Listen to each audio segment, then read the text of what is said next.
Let me just read you a little bit from the Legend of Caraptus. This is information that your companion Khalil has revealed to you during your journeys. He tells you a little bit about Caraptus the man, and these are secrets that are passed down from generation to generation among the Shaitani. And he tells you that well over a millennium ago, there was a wizard named Caraptus who rose to power in the valleys of the northern mountains, bringing the local warlords under his thumb with gruesome threats. Threats that are always fulfilled, just often and often enough to keep the leaders in line. Under Caraptus's lordship, the influx of rapacious monsters and raids from the wild mountains decreased markedly and dwindled and almost stopped. Seeing this, the population did not put up much resistance to paying the wizards heavy taxes and tithes, especially when stories were circulated of what happened to those who balked. Any nobles who protested disappeared in the night and were replaced the next day by the next line of succession. Gradually, as dissension was stilled, the taxes and levies became even more burdensome, until eventually the wizard was taking a great piece of everything that was grown, made, or sold in the valleys, including the newborn young of livestock. Around this time, numerous reports arose, the land concerning sudden madness, demonic possession, and sightings of apparitions and undead. Furthermore, monstrous incursions into the settled lands began to increase as raiding parties of humanoids assaulted villagers. Evil and fantastic monsters appeared out of nowhere to prey upon the harried peasants. At the height of this unrest, Caraptus's tax collectors came forth with word of a new levy. 1/3 of all newborn children were henceforth to be turned over to the wizard. That edict turned out to be the tipping point. As one, the people rose up to overwhelm the wizard's lackeys and marched on his keep, where, led by a powerful and good cleric and his ranger acolytes, they destroyed Caraptus's final guardians. The wizard barely managed to escape, accompanied only by his personal bodyguard, company of deranged and fanatical evil gnomes, all of which have become indoctrinated to Caraptus's way of thinking. It is a form of irreversible magical domination in which the person will just become Caraptus's vessel and listen to anything he says without question. He loses any sort of will of his own. Caraptus fled the cities of the south and west, but wherever he went, his reputation preceded him, and he was unable to stay anywhere. Once again, moving north, he came to the shores of the Lake of the Unknown Depths, where he heard tales about a way to traverse the plains and to go to another land where he can begin again, where he can reestablish his kingdom, reindoctrinate his subjects, and rebuild his empire. So at that point, he communed with eldritch horrors and traversed into a dark realm, a realm that it's a plane, a far plane from which no one really ever returns. However, even though the wizard, had left and gone into the plane, his influence somehow came back. It came back, however, not to his own personal plane of Greyhawk, but it came back to the plane of Faerun. It was not him, the wizard. No one knows where the wizard, the man, actually went, but it was a manifestation of his consciousness, sort of like a projection of his self. This wizard came back into the blasted wastes of the Anurok Desert, and after investigating some, he found the refuge he was looking for in a huge volcanic mountain and its tangled web of volcanic tunnels. He and his gnomes vanished into the shadow of the plume, and humankind heard no more of the evil wizard. And thus is the legend passed down from Shaitani to Shaitani, and why the influence of Caraptus must be opposed at every turn. Now it's almost 1,300 years since the legend began. And seemingly Caraptus's influence has once again begun its reach across the realms. Agents of Caraptus are appearing everywhere. Even people among the Shaitani themselves have been called out as agents of Caraptus, completely brainwashed. And furthermore, recently it has come to their attention that these flyers are being spread about these sentient weapons, all-powerful sentient weapons that have been gathered up in this dungeon, and Caraptus is challenging adventurers to come and get these weapons. And this is actually what brought you here, and what brought you into this story, as told by the historiophage. So, we will begin our session. Does anybody want to give us a summary of last week's session? I see everybody needs some inspiration, so if anybody wants to get some inspiration and give us a good summary. Or not? I'm sorry. Unfortunately, our friend John Ashford got corrupted and led us to a lamp that a genie came out of. And we had to do battle with John and his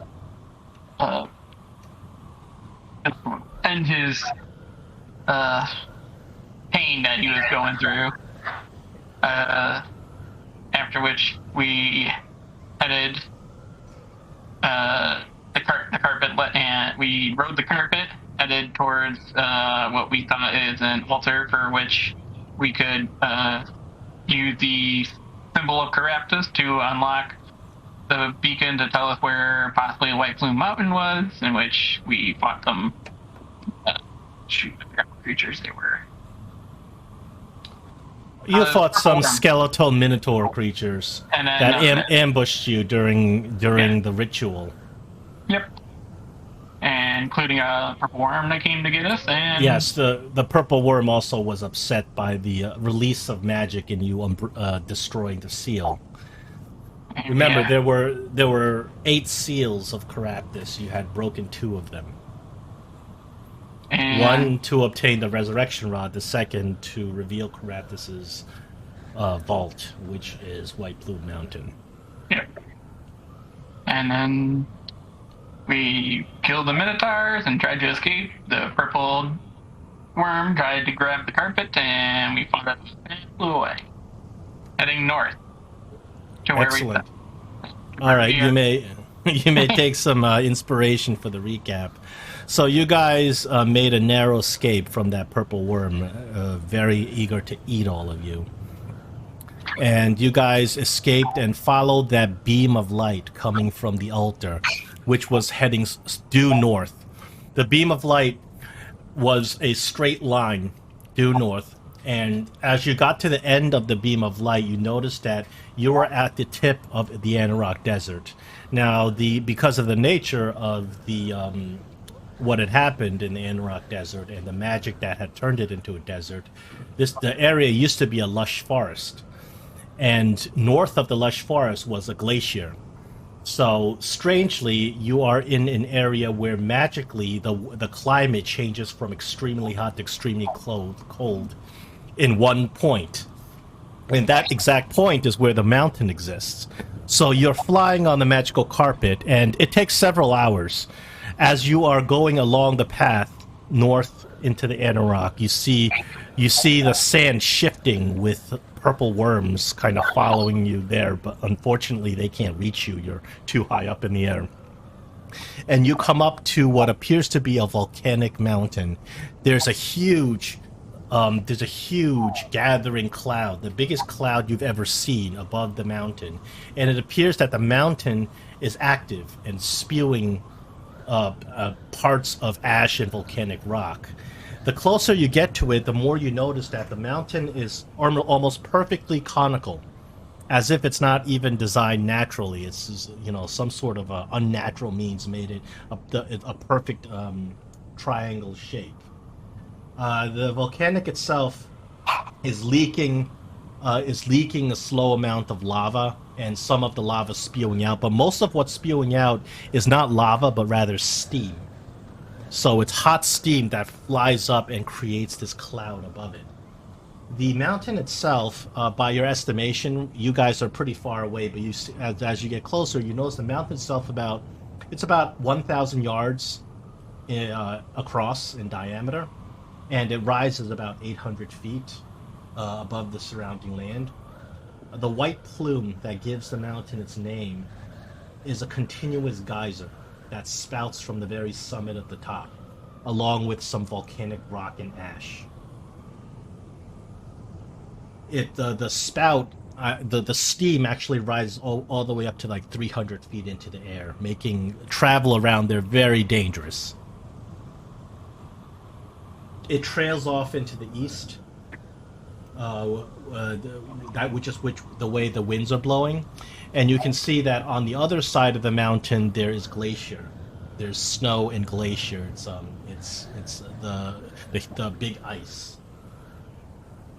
The spray collects in depressions downslope and merges into a small stream on either side, both the cold side and the hot side. The hot side, the stream kind of flows away and then kind of evaporates. In the cold side, the stream appears to be feeding the glacier.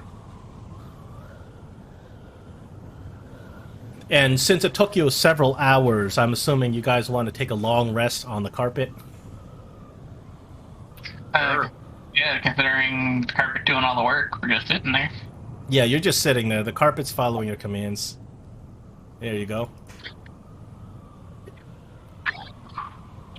The carpet follows your commands as long as you know the keyword, which is brotherhood. Yep.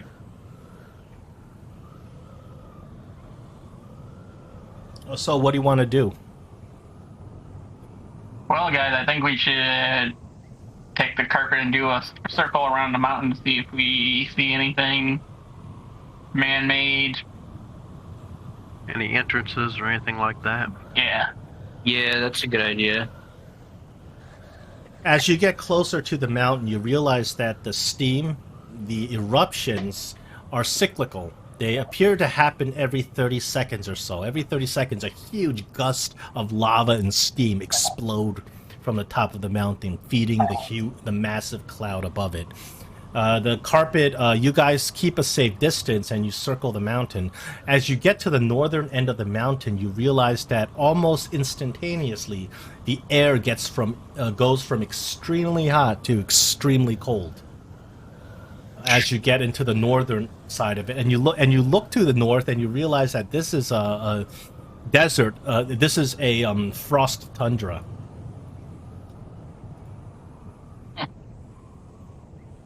As you guys can see.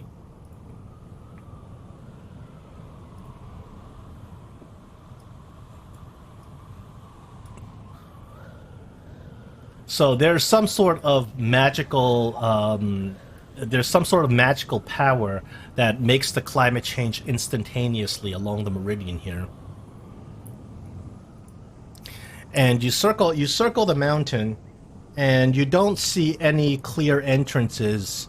But when you go down to the base, you see that there does appear to be a little cave as you get close to the mountain. It's about 8 feet in diameter at the foot of the mountain. Well, it's not technically at the foot. It's more like like 200 feet above ground. Now there's no steps or any path up to that cave. There's lava flowing on either side of the cave. It's sort of like Mount Doom, you know? Yeah. Did we see any paths or roads that led to the mountain? There's no roads that go to the mountain. As a matter of fact, the light shining on the mountain appears to have dispelled something that makes the mountain visible otherwise.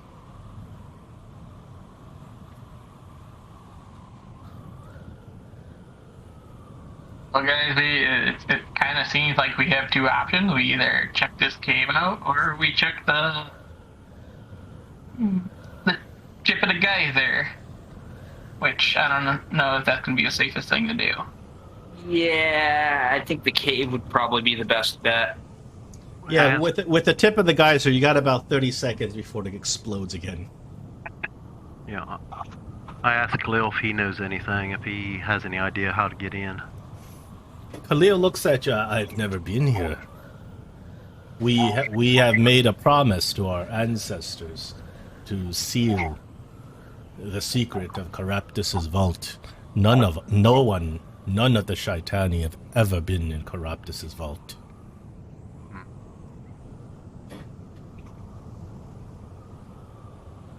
Unspeakable evils are kept in there.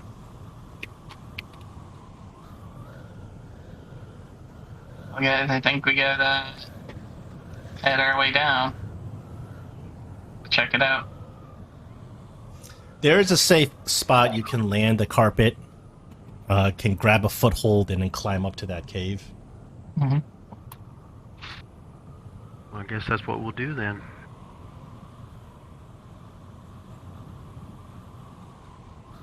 You know, there's an official White Plume Mountain sound set from Siriuscape.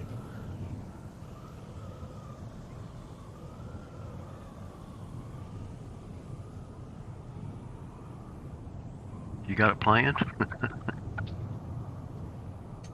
All right. So the party lands the carpet, and you roll it up and put it in your pack. The carpet's yours. So you roll it up, you roll up the carpet and put it in your pack, and save it for later. Hopefully, if you want to have to make a big escape out of this place. Mm-hmm. And you guys get yourself up to the mouth of the cave. Immediately, as you get to the mouth, a billow of hot steam flies out. It's not hot enough to actually injure you, but it makes you feel very, very uncomfortable. It's like a sauna. You look inside the cave, and the walls are completely slick with steam. The ground is full of muck.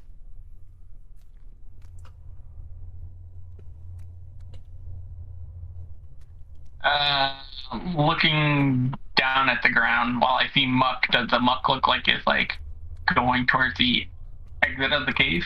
The cave is slowly ever so slightly sloping downward. You can get a foothold, but your feet are just kind of trudging along.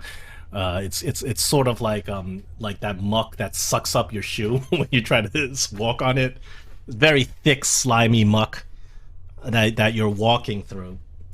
I'm looking along the side and the ground and everything to see if hot steam billows out of it. Does it force is there kind of like does it look directional coming out, like going out the exit of the cave? So it's the hot steam just blasts you in the face for a couple of seconds and then stops, and then it appears that after the hot steam blows you in the face, you feel that there's air getting sucked in from this hole. So it appears that this mountain's sort of breathing. Like it blows out this hot steam and then sucks in, and you can feel air from behind you getting sucked in. It's not strong enough to knock you down or hurt you or anything, but the air itself feels like a hot sauna whenever that hot steam comes out.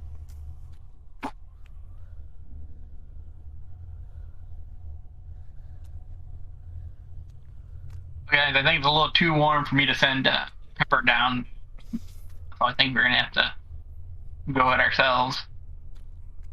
And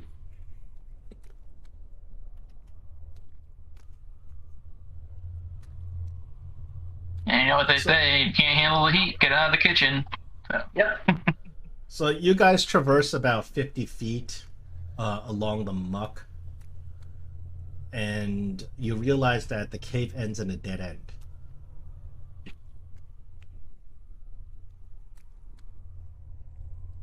What is your light source? As you get deeper into the cave, there isn't much light. I have devil sight, so I can see in darkness. I've got my robe of eyes. Okay. Yeah, I can see. I got dark vision too. So you guys, Can about Khalil see 50 in feet. darkness or no? Cleo can't.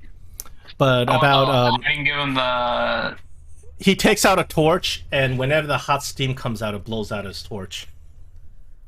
I give Khalil the goggles of night vision that we took off for John.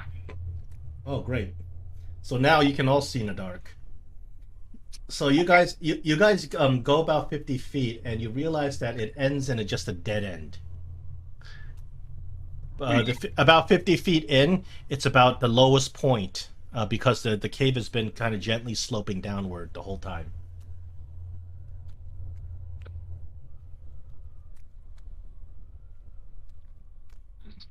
We inspect the walls, looking for where the steam is coming from. You realize that the steam is coming from small vents on the side of the walls. They're way too small for anybody to fit through, but they're just small little air vents that blow the steam out, and that's also what sucks the air in. And they're along the entire wall, the whole way. So the wall is somewhat porous. So that includes the dead end part of the cave. Yeah. I'll search for hidden doorways or hidden trap doors on the floor and in the ceiling. Okay, now that you say you're searching the floor, you kind of bang around the floor and you bang into something hard. So you guys clear away about 6 inches of mud, and you realize that there's a trap door that's just rusted shut. Yep, right beneath you. Trap door is about 5 feet wide. You can fit through it. But it's rusted shut. Did you say? Yeah, it's rusted shut. Can I hear anything? Any noises or anything coming from the other side of the trap door? You put your ear to it. The only thing you hear is just the steam. Okay. I will, if that's okay with everybody else, I'll pull on it and see if I can unstick it. You can pull on it with a strength or athletics check. Okay.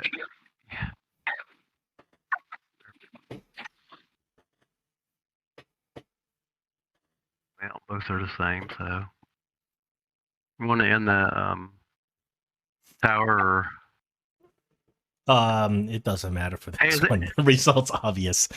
is You it- know the 5.5 rules. Wow, that's quite a strength check. Yeah, you don't know how you mustered that much muscle, but you just rip that trap door open, and as it opens, like a huge waft of air gets sucked in. Because it was some sort of suction that was keeping there was some air pressure that was keeping the thing closed, and a big waft of air gets sucked in along with a big gob of mud. And you look down, and it appears that this trap door closes off a 20-foot deep square vertical shaft, and at the bottom of the shaft is the beginning of a staircase that continues down. So it's a completely vertical, and you say how long? It was 20 foot. 20 foot. So if you just fell down that, it would hurt you. Did you say it would or wouldn't? It would. 20 feet Okay. of dropping is 2d6 damage. Well, I want to maybe tie a rope to the trap door so we can lower ourselves down to the stairway. All right, you tie a rope. Make sure it's very sturdy. And you kind of, one at a time, you belay yourselves down to the bottom of the stairs, and you get to the top of a spiral staircase.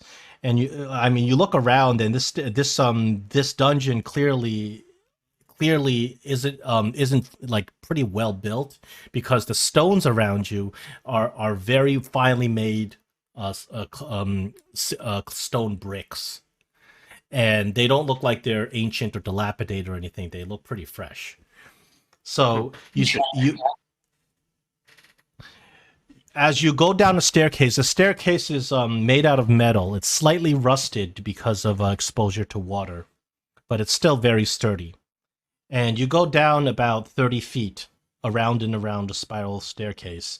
And when you get to the bottom of the staircase, your foot lands with a splash. You realize that the entire floor is submerged in a foot of water. All movement speed is minus 10 feet. A lot of nice craftsmanship, guys. Kind of weird. It's just like I suddenly dropped design. You just now turn the sound on? Yeah. The Sirenscape has a special sound set specifically for White Plume Mountain. It was pretty. I had it set up. I didn't have I didn't have my Sirenscape hooked up on this computer. It's a different one. So I was, but I got it now. So that was pretty awesome. Okay, let me fix my map.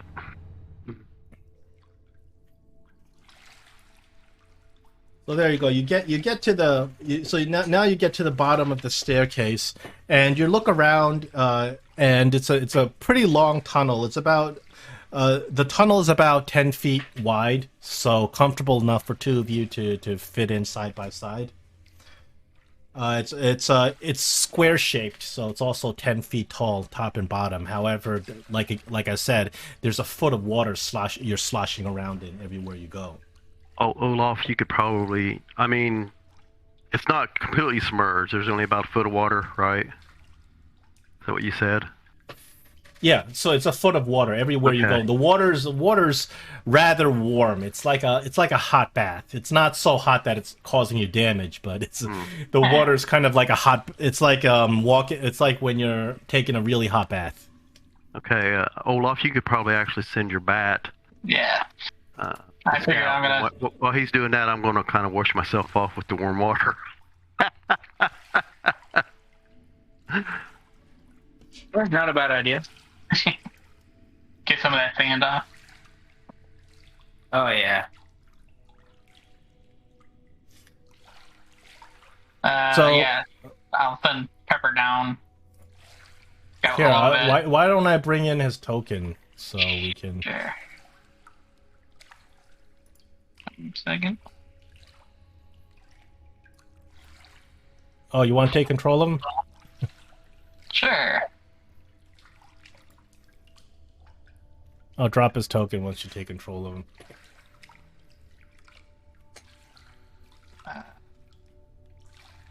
I remember characters.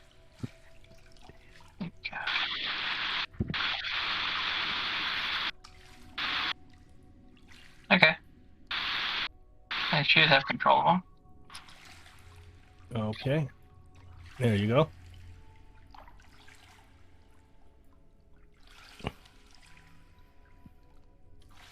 Alright, so. You should be able to control him now. Yeah. So you send your bat down the hallway, and the hallway turns sharply to the north. Alright, is he sensing anything around here? Was it echolocation, anything invisible you have to worry about? Not where he is right now.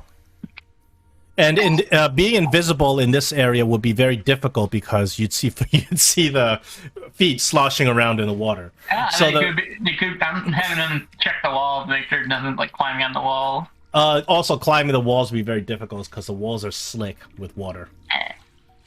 So unless somebody is levitating and also invisible, it's very difficult to be invisible here. So Pepper comes around, and what he sees right in front of him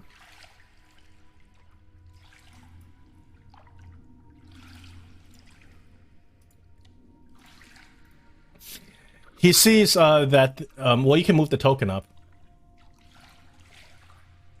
I'll move to the corner, and then I think jets are on their way over to the corner. Yeah. So as he looks forward, he can tell that the hallway continues down. It appears to actually branch off into three branches, and there's a creature just standing there. It's a cat-like creature with wings, sitting there just licking its paws.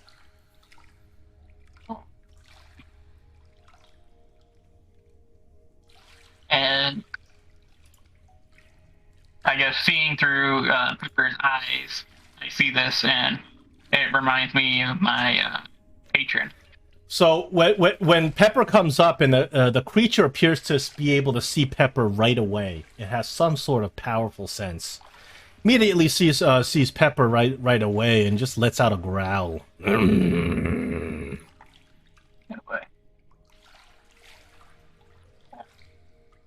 I'm back, and I think I report to the team what's going on, and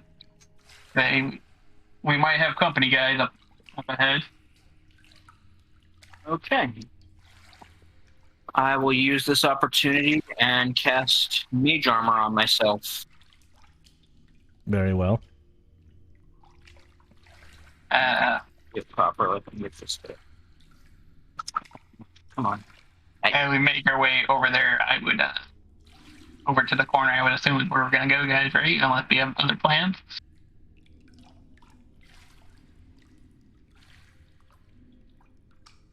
Anyone have an idea?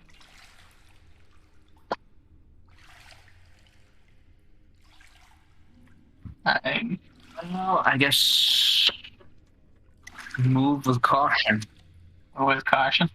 Alright. I will Try to figure out if whatever this thing that Pepper saw, if it can be reasoned with. I'm assuming it's okay to move our tokens. Of course. Oh, okay. That's what It's not token locked, is it? No, it shouldn't. No. I am moving as quietly as I possibly can, even though I'm in water. It's very difficult to move quietly Yeah. to stealth because every movement you make sloshes the water around. I will, what I'm going to do, I'm going to suggest, kind of whisper to Olaf, I'm going to hand him my mirror. Because he said he thought he may recognize it, and have him go around and put the mirror around the corner to look at the creature more closely. Sure. I will get to the corner, use the mirror to look around the corner. And I assume I see this lion-like creature. Yeah, so this creature, you're not quite sure you've ever seen anything before like this before. You can roll a history. You're not sure you've ever read anything. Well, it kind of reminds me of my celestial patron.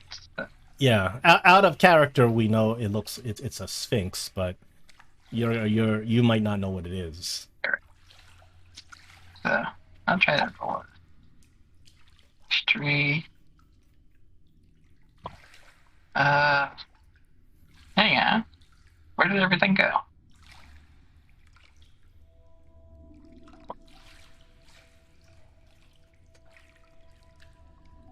Hold on. Sorry, when apparently I took over Pepper, my dice tower and everything disappeared on me.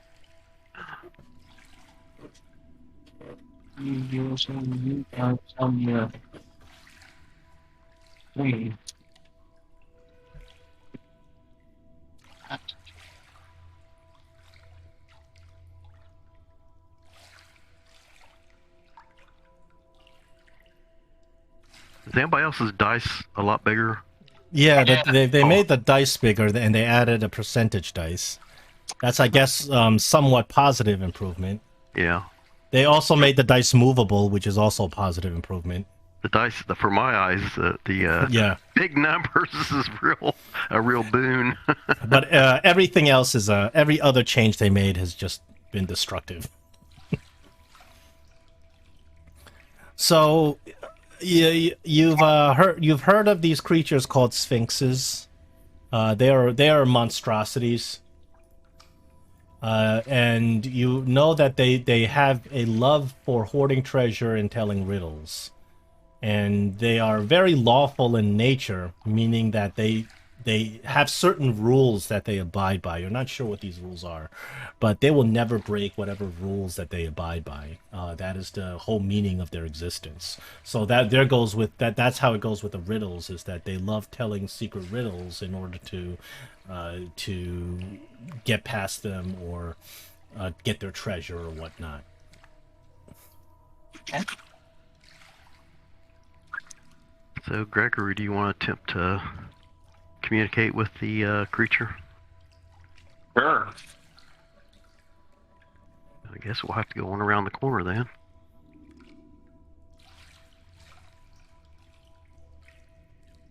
I guess. So you guys come around the corner, and the creature barely reacts. It's just staring at you intently, as if it knew you were already there. It stares each of you down, and slowly blinks. Are you going to talk to it, Gregory? Sure. Let's see. What can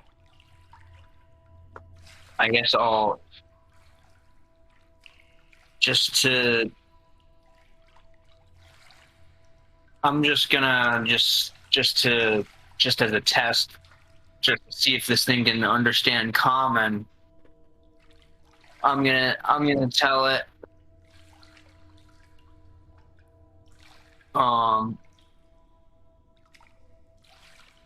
We do not mean you any harm. We do not mean to intrude. We just want to know, what is this place?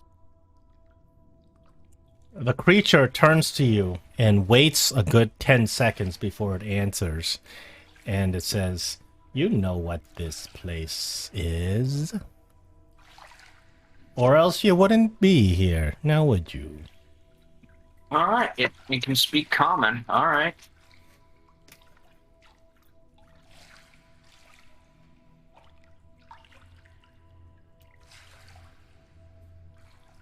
Ask him if he's here to guard us, and he's guarding something.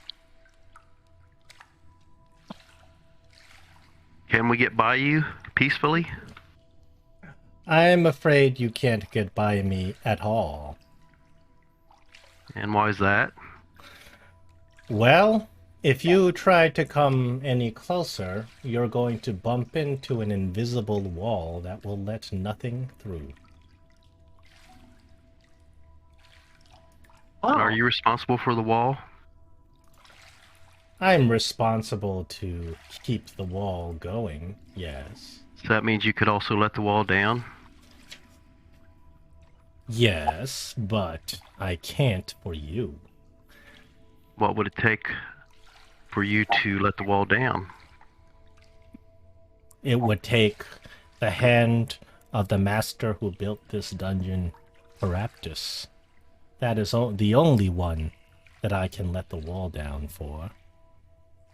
Why is that? I am bound to the service of Caraptus. So you're stuck in here in this chamber forever, or what? Forever's relative. 1,000 years, 2,000 years.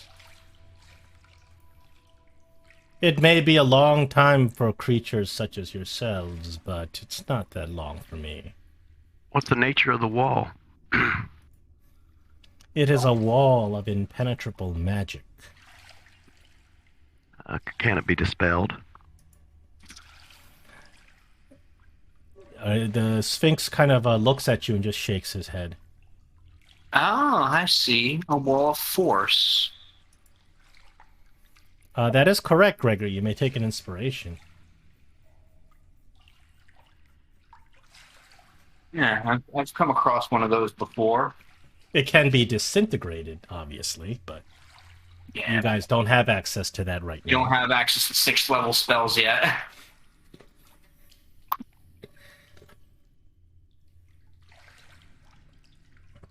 So there's nothing that we could... Are you expecting Caractus to come back anytime soon? I don't know. He may come back in 200-300 years or so. You can wait here for him. maybe he'll let you through. Sounds very interesting, but I don't know. 200 or 300 years, it may not be that long to Caraptus or to you, but... I don't know about us mere mortals, though.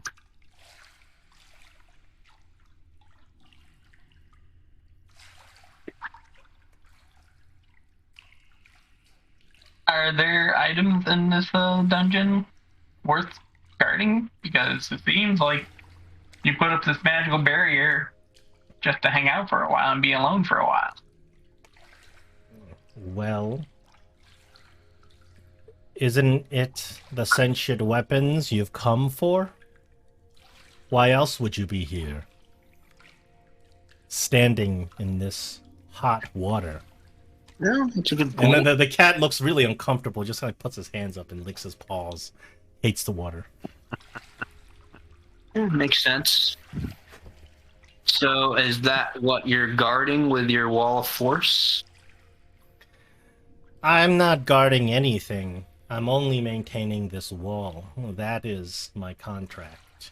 So is the wall of force guarding a sentient weapon? I would assume so. 3 of them. Oh, okay. Well,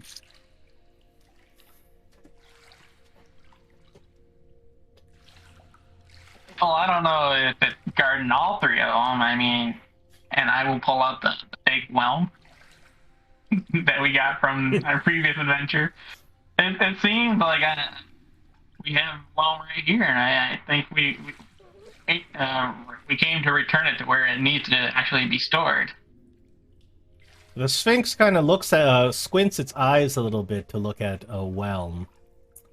But you realize that the Sphinx is not very easily tricked.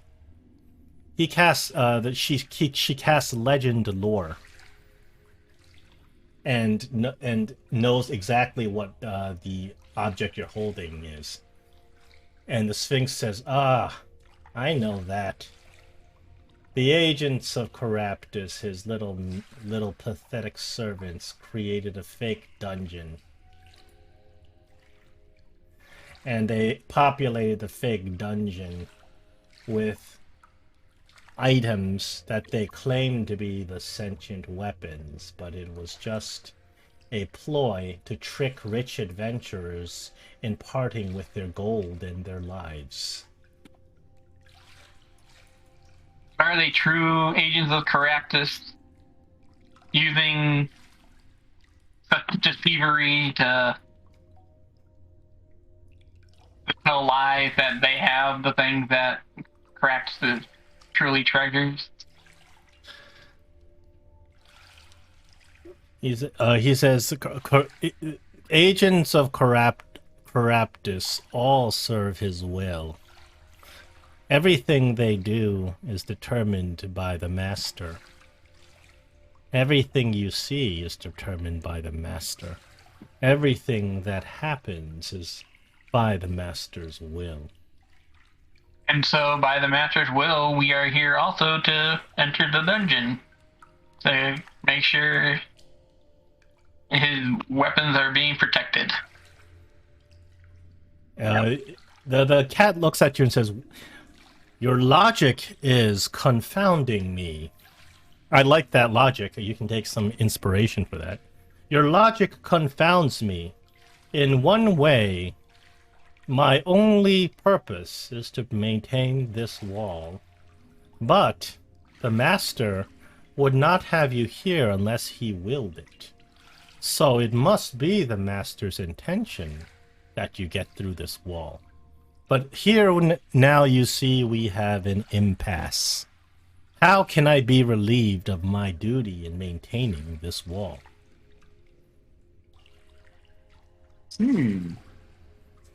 That's interesting, because Caraptus's will that you put up a wall of force to keep us out, but it's Caraptus's will that we came here to enter.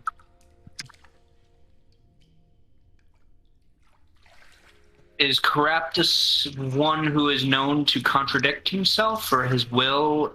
Is his will a self-contradicting will? We don't always understand what his ultimate plan is, but it would not be beyond his unlimited, boundless intelligence to create a ploy which brings about this impasse. For he is a devilish one as well. Perhaps he wishes to ambush you with monsters behind you. She screams. You guys all turn around and there's nothing. And then the Sphinx laughs. He's a joker.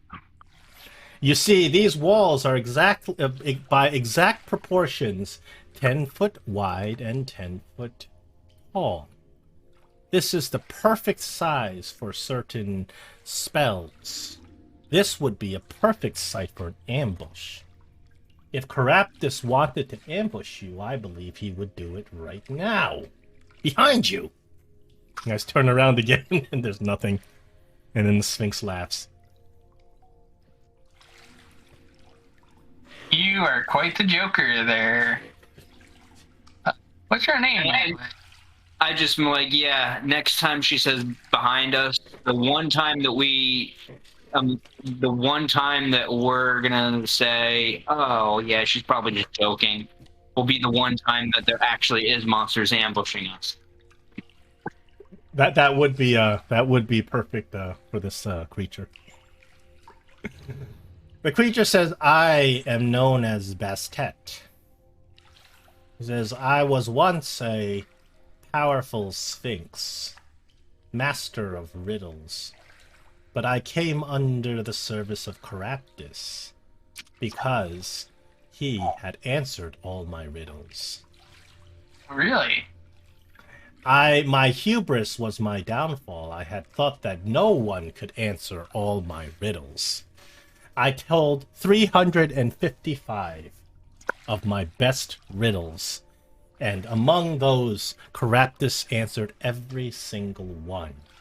And the contract was, if he could answer every single one with not a single wrong answer, I would enter his service.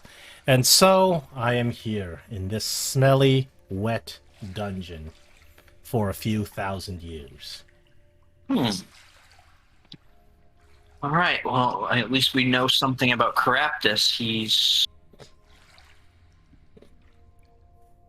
good at answering riddles, so we should never underestimate him. Well, you seem to enjoy your riddles. Is there if we to show that we are maybe not as smart as Caraptus, just forebears of Caraptus, maybe we can solve some riddles ourselves, and maybe that will convince you to open the wall. Even if you solved all 355 of my best riddles, I cannot break my contract with Caraptus. However, if I think about it, my contract does not stipulates that I am the master of riddles. So, if I were bested, then I am no longer the master of riddles, and the contract would no longer hold sway. So, if you can stump me with a riddle, then my contract would be null and void.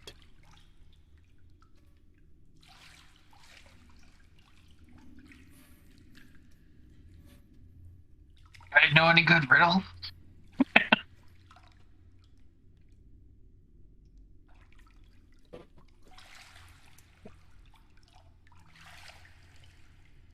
We can try this one. What does a liar do after he's dead? He continues to lie. Oh, yeah, you got that one right.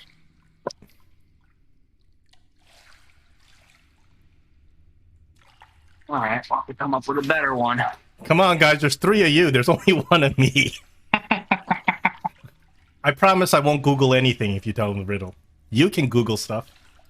I heard one the other day. I'm trying to remember it right now.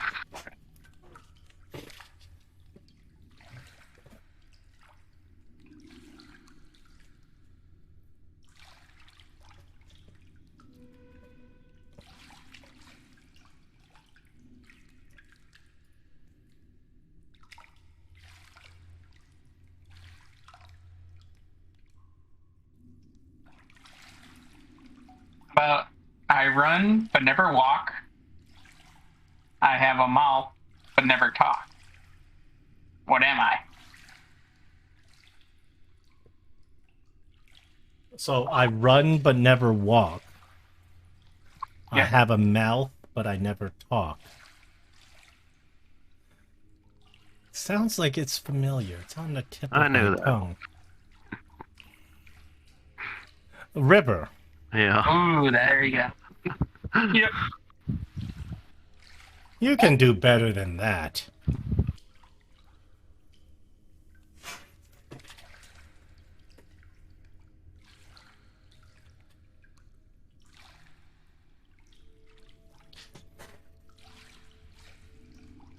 How about this? I'll let you try one more time before I call bugbears to come attack you.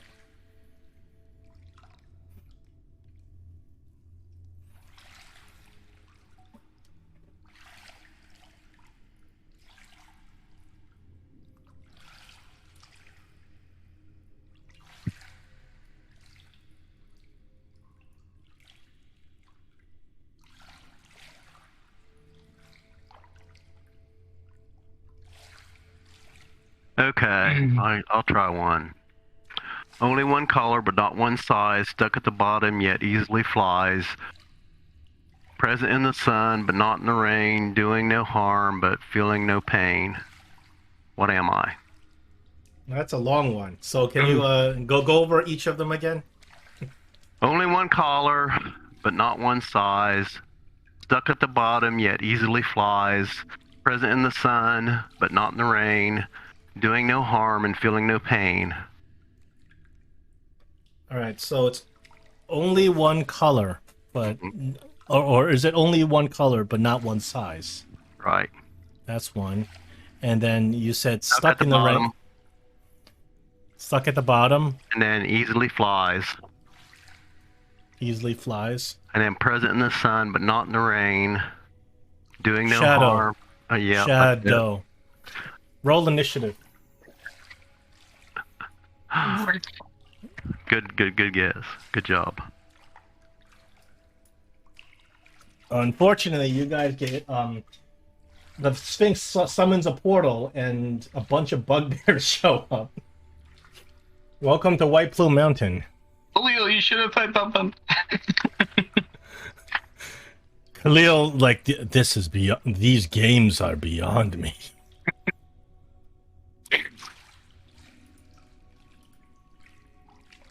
I should have got. Oh. Watch out behind you.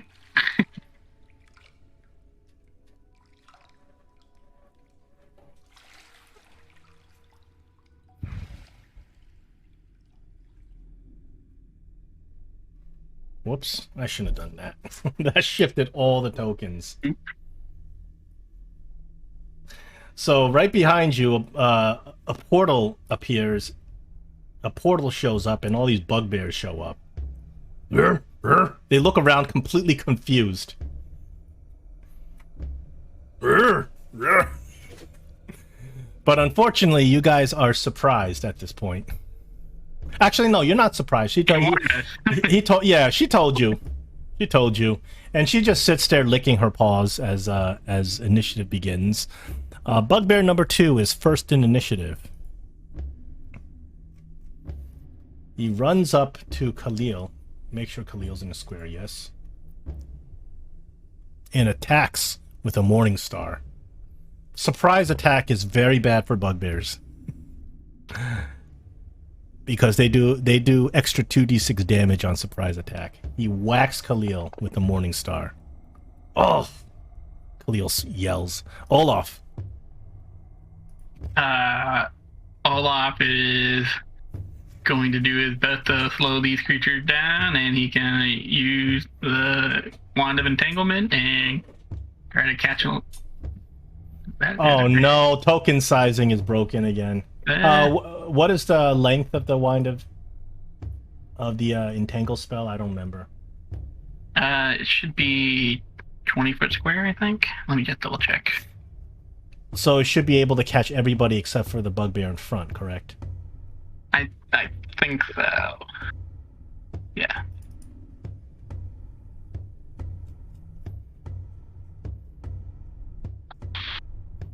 What did they do with character sheets? They look weird now.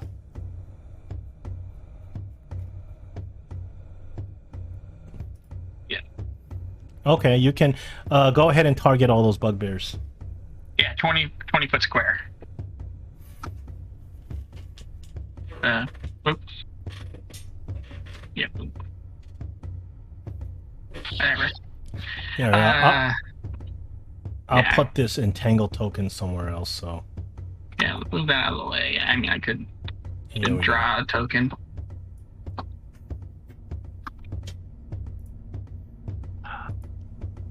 Here you go.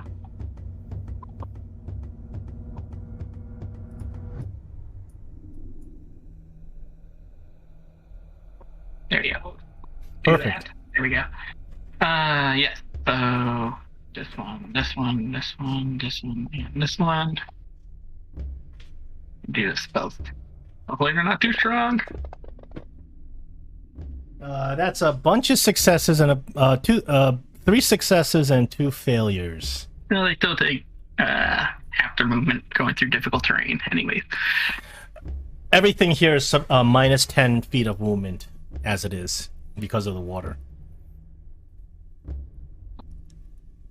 So their movement is quartered then, right? Is the effect on them? Entangled, restrained, entangled, restrained. Alright. Difficult terrain and then minus 10 feet. So it's like if their move speed is 30 feet, it becomes. Wait a minute. Oh, wait a minute. Anyways. It's only 5 feet because difficult terrain, which brings it down to 15 feet, assuming their move speed is 30. It specifies in this adventure the water is not technically difficult terrain. It's difficult terrain in the sense that it subtracts 10 feet from your movement. Yeah. Not it doesn't cut your movement in half. But the entangle does. Yes. Anyway, so I'll do that, and then I will bonus action cash Delele on my club, ready for close combat if it comes to that. So these bugbears have like I think because their movement is 30 feet, the entangle cuts it in half to 15 feet, and then you subtract 10 from the 15 feet. So that's 5 feet of movement. Yeah, that's like 5 feet. Square. So they're not gonna have a good time getting through that entangle spell. Nice. I'm gonna pass my turn then after I put Shillelagh There's on a my. bugbear with the unbound nose bristles. He has an extra powerful surprise attack, but it doesn't apply at this point. All right, so he has 5 feet of movement, so he can move 10 feet. He's gonna go over here. Dash. Bugbear number 1 is entangled. So he's going to try to escape the entanglement. I believe it's a strength save. I believe so. The bugbear's bristling strength just rips the vine to shreds. I bought us some time, guys. Gray, it's your turn. Okay. I'm going to I need for you to look at something while I'm doing this, but my sharpshooter longbow. Did it break? No, I think I should Okay. be getting a +3 on attack because my proficiency went up 1, but to attack stayed the same. Let me see. Well, your to attack is not necessarily known just from the script. The script will just say +1/+2. So feat sharpshooter will give you -5 to your attack and +10 to your 4. damage. Isn't it -4?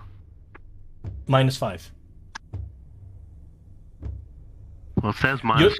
Your proficiency the total attack bonus is automatically calculated with your proficiency bonus. So sharpshooter is always still +5. Oh, it doesn't matter. Yeah, sharpshooter. The sharpshooter -5 is matched up against a proficiency of +3, and your. I wasn't going to take a sharpshooter yet. I was looking. I was kind of. Yeah. So the script doesn't change because when your proficiency goes up, that's automatically calculated into your total bonus. So you shouldn't have to change any scripts when your proficiency goes up. Any scripts like that, because the sharpshooter feat, the -5 number never changes. Even though your proficiency goes up, it just the proficiency doesn't mean it's a -4. It just means -5 then +3. Okay, I'm getting, since Khalil is standing next to Bugbear, I'll get sneak attack. So I'm going to just go ahead and take a shot with my regular bow at Mr. Bugbear number 2. Should I get advantage? I don't think you have advantage. Oh, it's just I don't. Okay, that's just the other condition that I can get the sneak attack. Okay, I get it. You get sneak attack damage. Unfortunately, that's no good. I missed that time, yeah. So I'll take my second shot.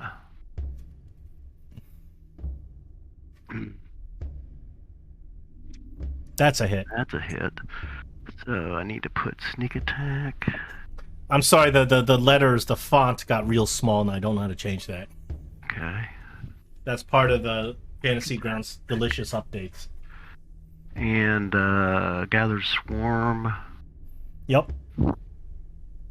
And then roll my damage. Oh, wait a second. Before I do that, I want to cast Hunter's Mark. It's been too long since we played this. I'm not remembering what I'm supposed to be doing. So, let's see. I put that one on myself, and I put that one on him. Okay. Okay, now I roll damage.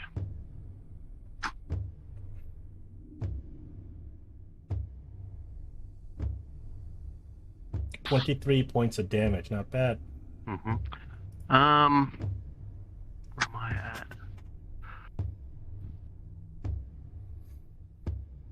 Okay. Things almost dead. Well, that's good. Okay, I'll just can I move there? Sure. Okay, I'll move there. And end my turn, I guess. All right. I have an idea what I want to do. I'll have to see what the. Let's see. Wonder if that.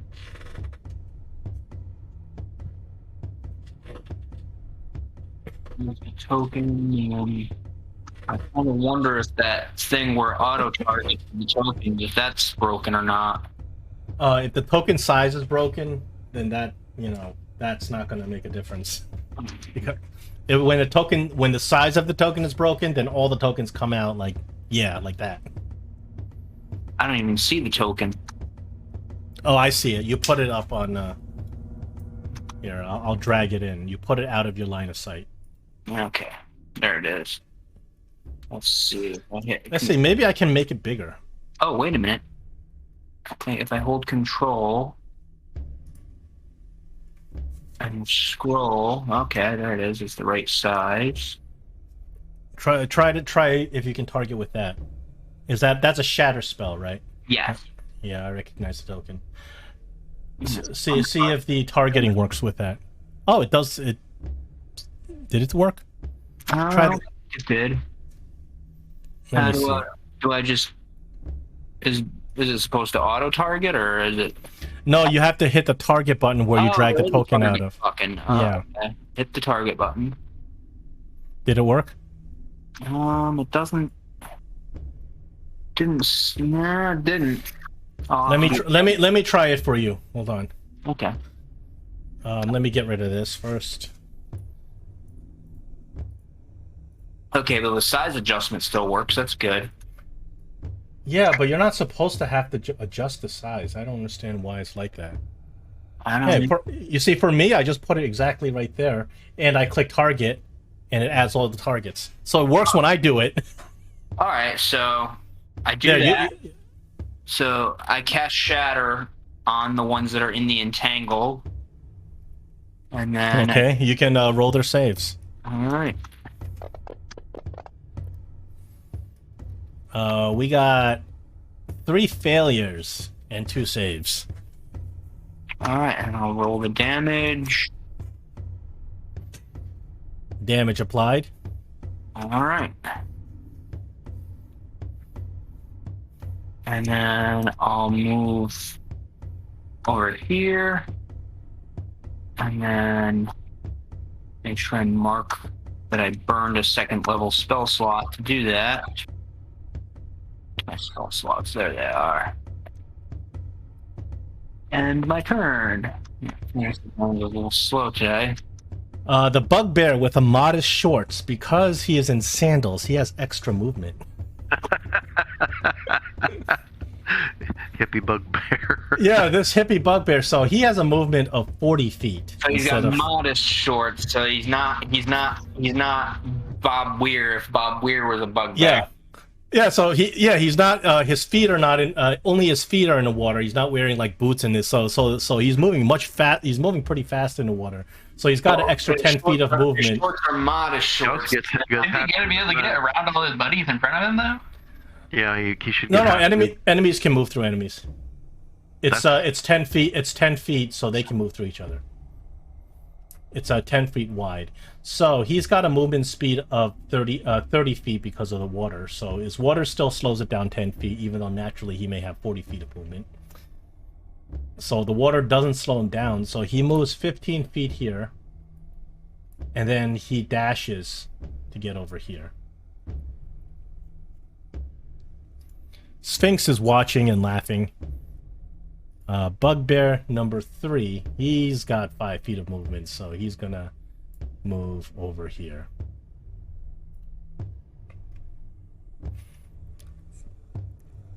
Bugbear with a mohawk. This guy does a devastating amount of damage. Unfortunately, he's entangled. So, because he's entangled, he's at all. he's going to he's going to try to strength save out of the entanglement. 11, I don't think is going to match your DC, so he's stuck there.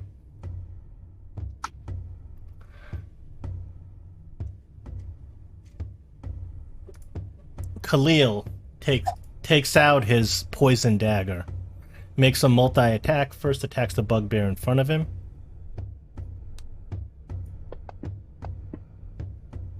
Khalil crits him. Whoa. Oh, the crit gives us an error, doesn't it? Yes, it did. That's very unfortunate. Okay. Huh. No, we can't have that. Well, more errors. Yeah, I gotta fix some of these scripts. And he does his second attack to the bugbear next to him. Oh, unfortunately, he misses on his second attack. We are back on top of initiative. Does Pepper do anything on his turn? He can do 1 point of damage, I think, if he attacks. He can't even do damage as a familiar, technically. He can't attack. He can Okay, provide a so- help action. Give me an advantage, so he'll come over here and try to distract a bugbear Okay, very good. before I go to attack.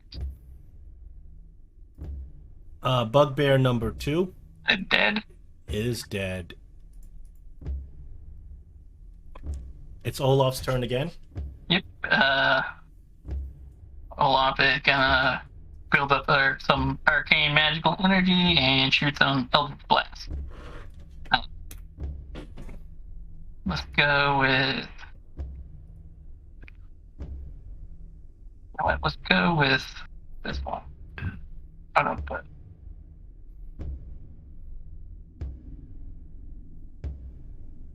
Put the between.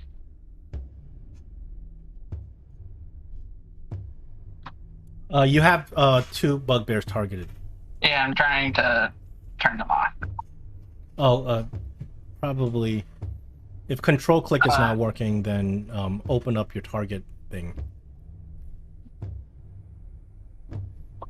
Now the problem is, there we go. I'm hoping I can do this now. Okay, there we go. Pepper was causing pretending to be Pepper. Are you rolling 1 attack roll for both of them? For I'm both gonna blasts? shoot. I'll just blast that one creature. I'm trying to do that bugbear number 3, but we'll just do this. If you have them both targeted, you're gonna attack. You're gonna roll against both of them. I know it. I did drop it on bugbear number 3. It should just. Whoa! Did you Just happened there. crit? Because we just got another error. I know. There's I too didn't many crit. of these. It was just. Yeah, I don't know why these errors keep popping up. I'm gonna have to. Anyway, I assume a 26 hits him. You have both of them targeted. I only hit one though. I only Oh, hit. which one are you you hitting? I hit the one- bugbear number 3. It says it was a hit. Yes, it's a hit. So, I'm going to do the damage on him and shove him back 10 feet back into the entanglement. No. That's frustrating, isn't it? It is. It is so frustrating. Yeah, I'll push him back 10 feet into the entanglement, and then why not? We'll attack this other bugbear that's really close next to me. There we go. That error message is getting really annoying. I don't know how to stop it. Yep. And then I will shove him back 10 feet back into the entanglement. And then I didn't even roll advantage with that because the pepper gave me help. Anyway, alright. I will move back, and that will end my turn. Okay, bugbear with unbound nose bristles. Now he can move 5 feet, but he wants to get out of the entangle spell, so he's gonna dash another 5 feet.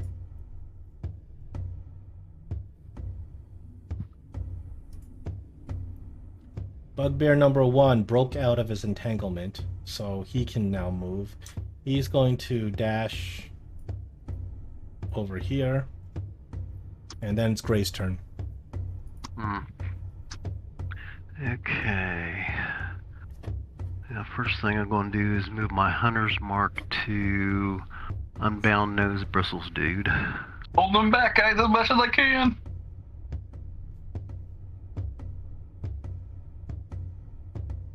And, well, let me move. I will move to here. And I should get sneak attack if I hit that guy. Is everybody updated with everybody? Yeah, updated you know, with the and I'll fantasy? tell you an interesting thing that happened though is I updated like this afternoon everything and updated to the current date, and then I went back in and tried to log into the table and I couldn't find my character, so I logged back out and just hit update again, and it had reverted back to the original, and it had to bring that whole update back again. That's weird. Mm. So I had to update twice. I know when I did the check for update, it did it, and then it says, "Oh, this is the new version." If you're a DM and you try to do things on with this new version, you can't go back to the older. Oh, this thing is gonna come up for every single attack. Come on. Stop torturing us. Gathered swarm. Okay. Yeah, it's. Let me try adjusting some things. Oh, that is so obnoxious. You killed it though. That is so obnoxious. Okay. Let me see if there's anything I can update. Oh wait. Then. Anything in the settings I can change to get rid of this error message. Server animated combat. That the one causing the errors.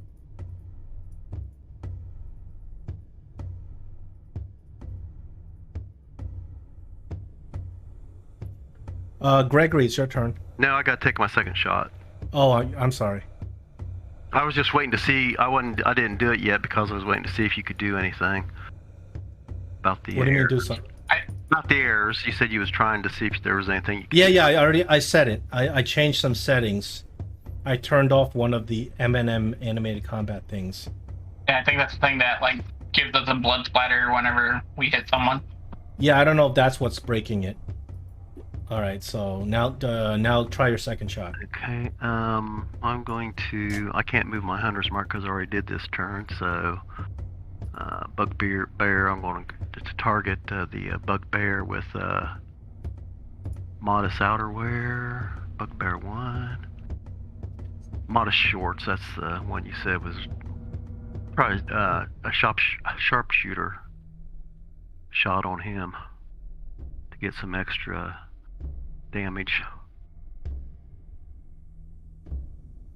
Hit. Now, is that you already got that set up to add the sharpshooter damage? Yeah, you have to do. put the You do. You got it. You do. You got it set up. You got base plus 11. You set all that stuff up for me. Oh, you're talking about you made your own weapon that says sharpshooter feat. Yeah, but then you went in and you scripted it and added the stuff. Yeah, I changed that too. I didn't realize. I was talking about the effect, where you put effect on yourself that gives you a -5 and a plus 10. Okay, so this should. Yeah, that other thing I changed. Okay, so this should add the 11 damage from sharpshooter 1. And it did. Or did it? It killed it. Hey. Okay. Alright. Let's see who's behind me. Olaf and Gregory. I'm just going to stay there. That was a productive turn. Alright, so it's now my turn. I'm going to get this thing to. This fantasy ground seems to be acting slow today. Oh, real. Yeah, it's getting real slow. This update really messed a lot of things up. Okay, perfect. I know exactly what I want to do with this. Now, do I have these 3 targeted? I have 2 of them targeted. Let's target this 3rd one. Let me.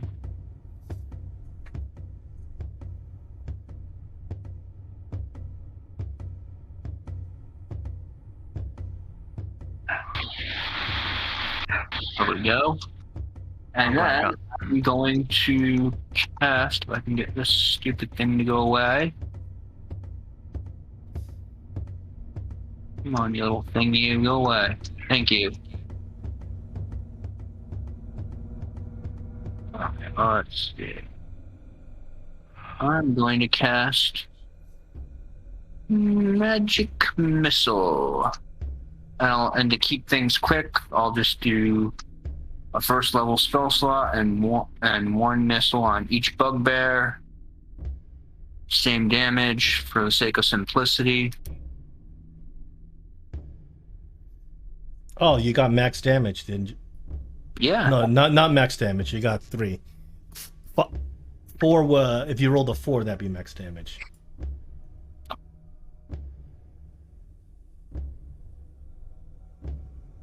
The animated thing error. I think that's a Yeah. broken. Whoa! Did I accidentally? Oh, You rolled twice. yeah. I didn't mean to do that. I Oh, did okay. that. I gotta go fix that. I guess just discard the second roll because I didn't mean to do that. All right, that's. I have to add 2 damage to everything you've targeted. Subtract 2 damage. I'm sorry. So 23.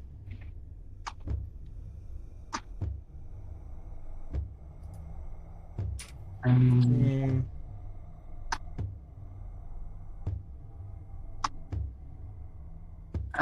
I'm gonna end my turn. Okay, I fixed it.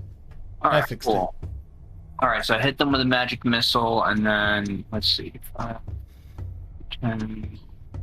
Actually, I might be able to go back to where I was. You know what? I'm gonna do that. 20, 5, 10, 20. There we go, and then I'll end my turn. Okay, bugbear number 3.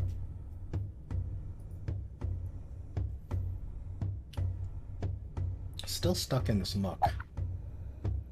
1, 2. Can move up to here. The Mohawk bugbear, with his devastating damage, can finally make it up to somebody and do it. He's No, restrained. actually. You have to break his Oh yeah, restraint. I forgot. He's the restrained guy. Yes, now I remember. Nope, he doesn't break. Sweet.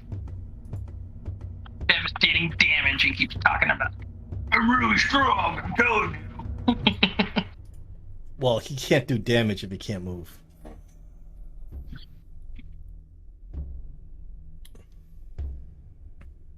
Isamo Khalil.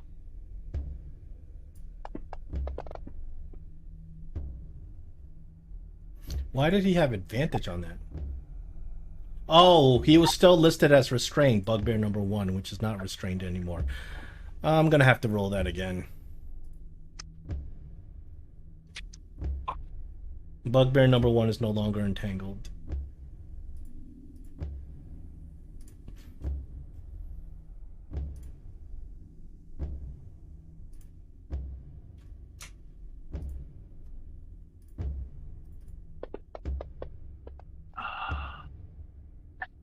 It doesn't pop an error when he misses.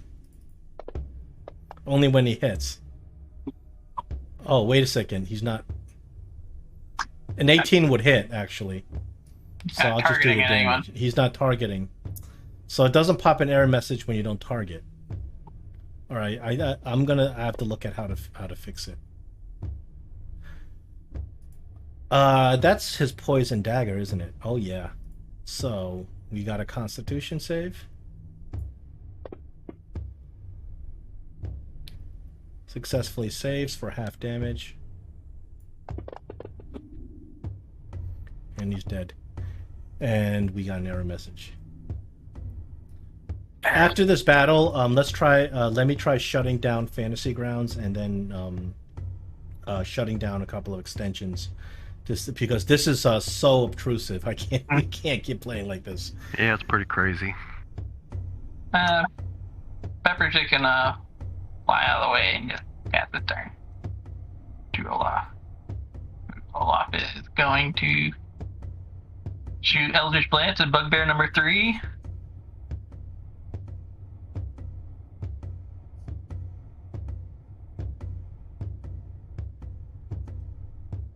And was it hit? And roll some damage on him. He's dead. And one bugbear left.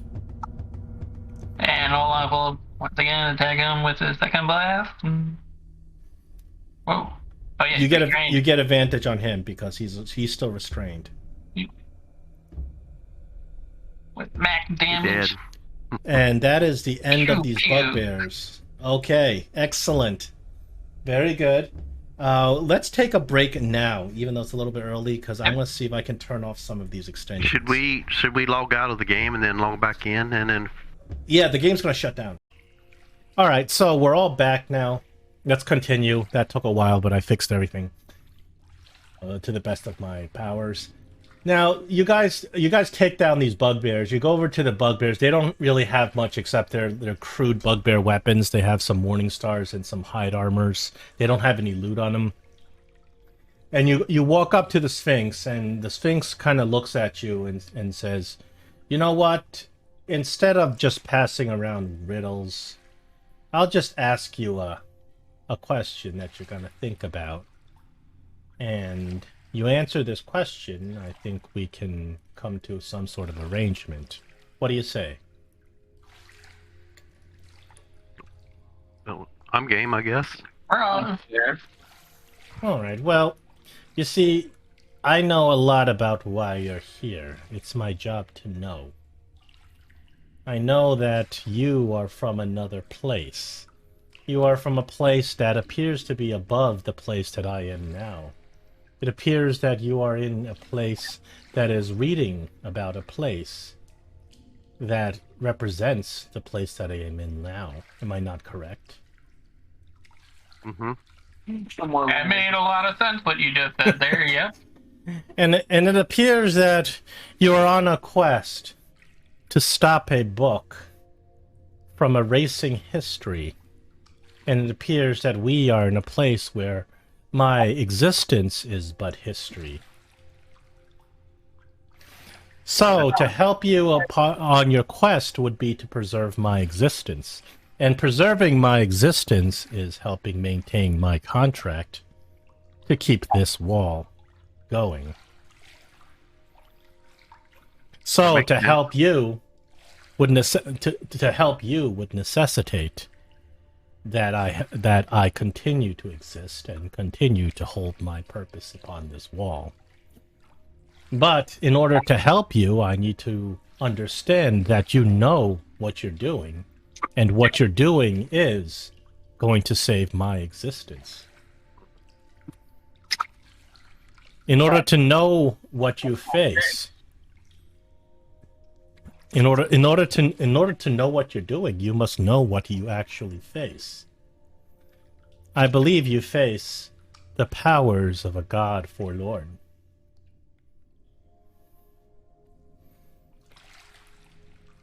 Now, tell me, if you have knowledge of what you truly face, then you have knowledge of the power that you face.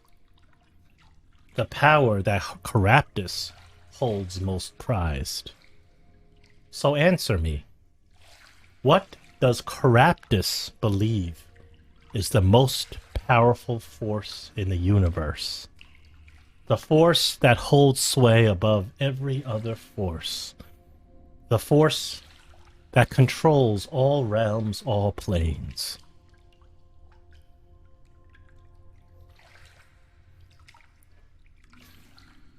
What should I summon if you answer wrong? And she, the cat starts scratching itself.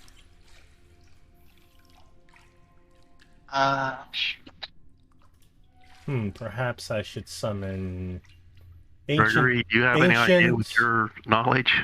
Ancient green dragon. That would be good. That would not be good. Nope. Is that gonna fit in this corridor? An ancient green dragon. A miniature ancient green dragon. Does the same damage, but half the size. 1/4 the size.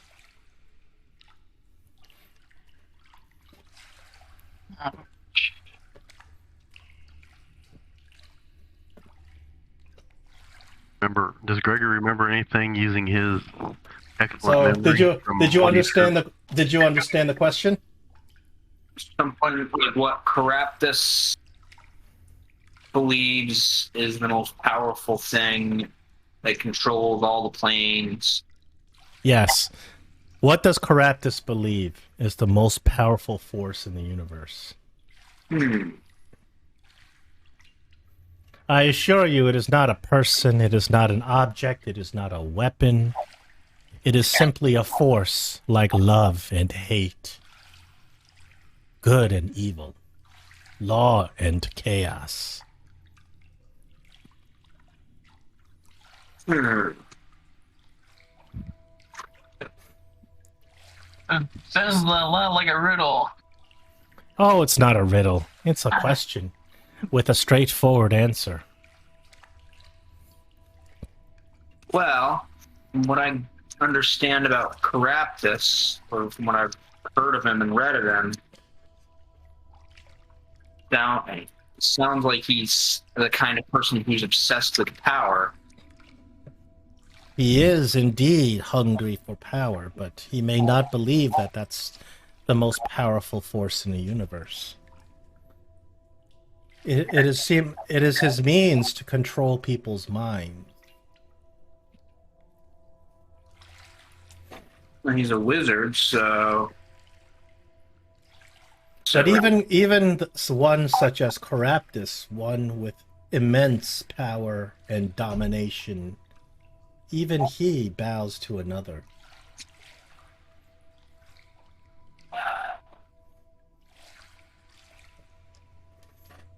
Now I'm thinking this out of character. He's a magic user, so I would imagine he thinks about magic. But then there's that god. What was her name? Taiki or whatever. But the Sphinx said it's not a person.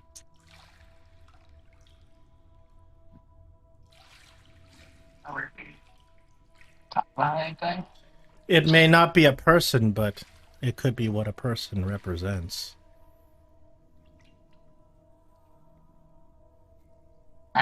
Philosophically, I'm not.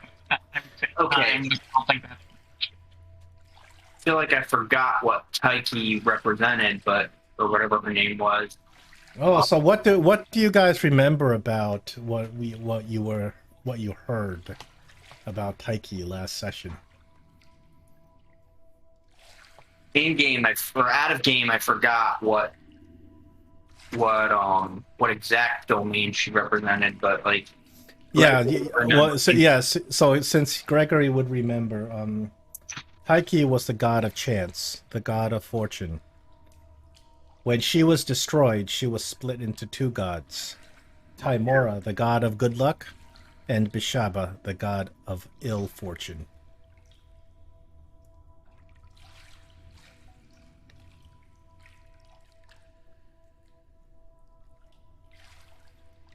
Can't be luck, can it? Or fortune. That is exactly what it is. It is chance. Chance holds sway over love, hate, good, evil. For it is only chance that you are good. You could have been born evil. And you swear you see this cat smile as it just fades away, plane shifting somewhere else.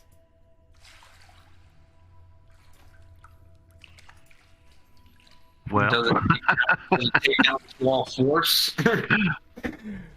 You don't know, it's invisible. Well, actually, you would know because you could see the water lapping on it. But it's not there anymore.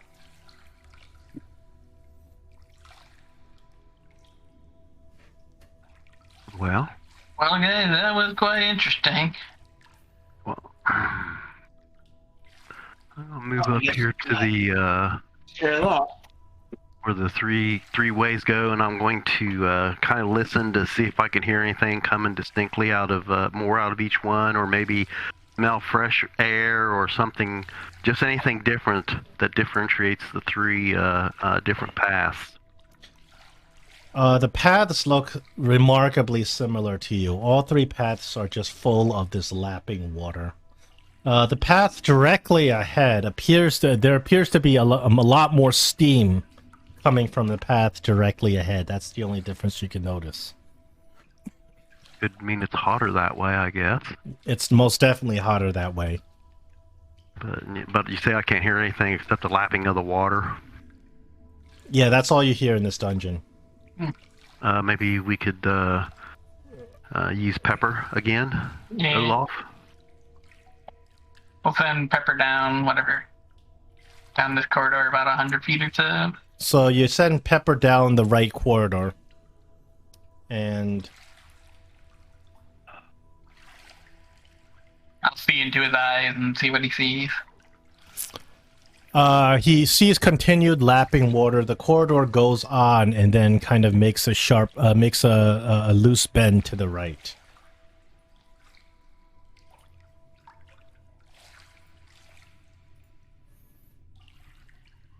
I will move a little bit closer so I can maintain that 100 yards or 100 feet or so. Move up to here and then come around the corner with Pepper and see what he sees. I'm just estimating it's 100 feet or so. So as he flies down, he sees that the corridor continues and the corridor ends with a sharp turn southward. Along the corridor, there is a branch that goes northward before it ends and turns south. I report back to the guys. Well, it seems safe so far this way. Do you want to check the other one before we go anywhere?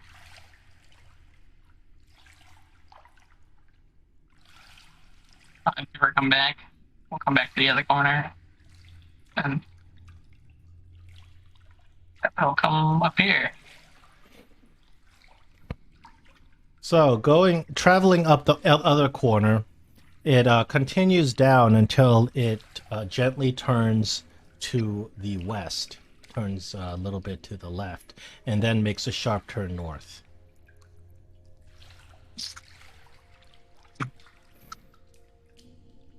All right, and then down the middle. I wonder if each one of these corridors leads to a different weapon.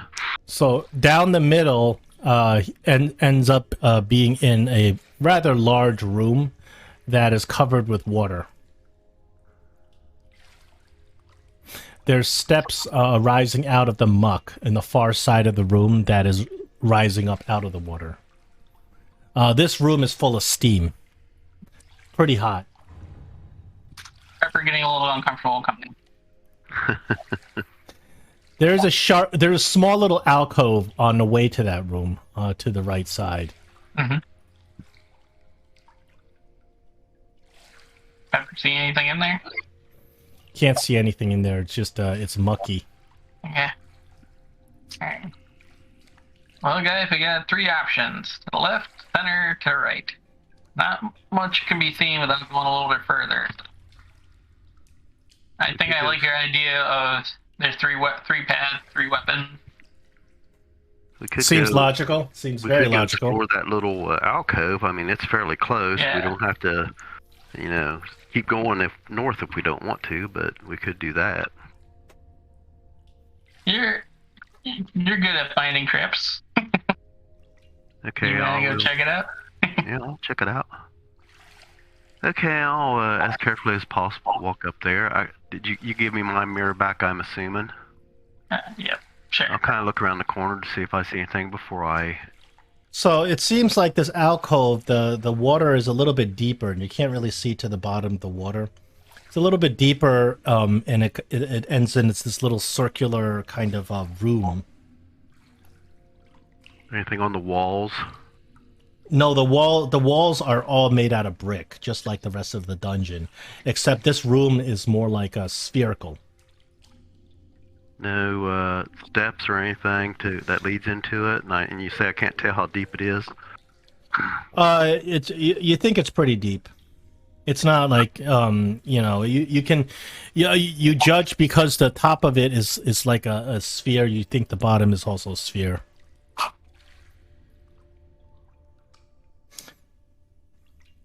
Can I? Do I notice anything in the water? You can't really tell. You have to go in there. Maybe Gregory, if he's got his cloak on, maybe he could peer in and maybe see something. Alright, and it's the straight entrance. Yep. Yeah, just straight ahead, and it's only a few feet down. Straight ahead and to the right of. Yep. So, Gregory, you see nothing invisible or ethereal with your cloak? Okay. All right. Well, there's nothing that's invisible or ethereal.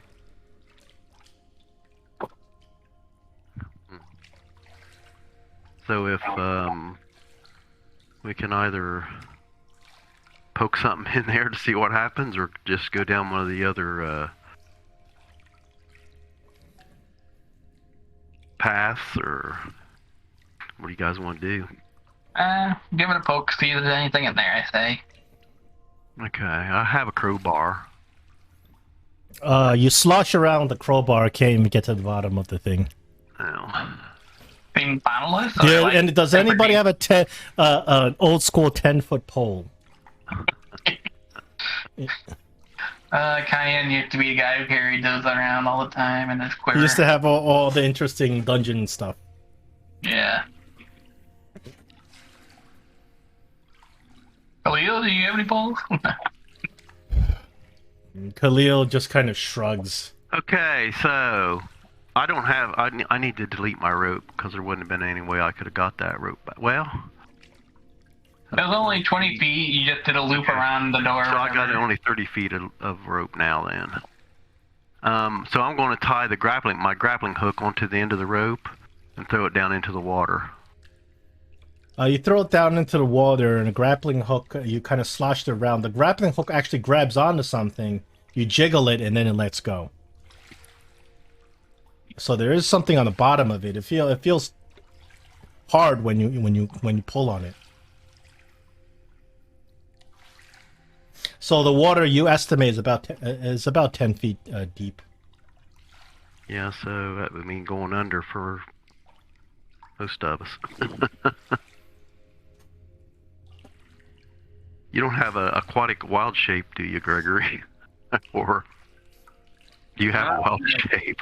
I do have polymorph. If you want to use your level 4 spell slot to polymorph into a fish or something to go down, you certainly may. Do I want to do that? Let's see. Or you got breathing underwater kind of scroll or something? I mean, you got a ton of scrolls. Yeah, I do have some scrolls. Do I have a potion or scroll of water breathing? You guys actually might. I do have a potion of water breathing. Potion of fire breathing. I do have a potion of water breathing. That certainly would allow you to go down there. Okay. You can swim down there. It's not that deep. All right. Here, I'll just tie the rope around my waist and hand it to Olaf, and I'll just jump down in there and go down and see if I can see what it is. So do you drink the potion of water breathing? I'll drink the potion of water breathing just in case I get stuck or something. Okay, so you chug the potion and then you go down there, easily breathing in the water. And you swim down. It's not easy to see in this water. It's full of mud and silt. But you can feel around, and with your hands, you feel around, and your hands come on what appears to be a wheel. It's a metal kind of wheel. Mm-hmm. And it's attached to the floor at the bottom of the pit. Mm-hmm. Well, I'm down here. I might as well turn the wheel.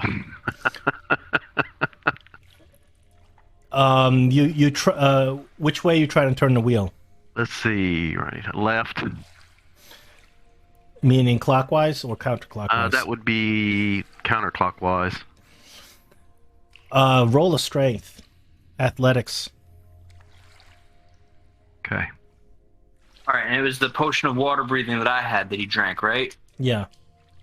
Okay. I'll delete that from my inventory. Ooh, that's not bad.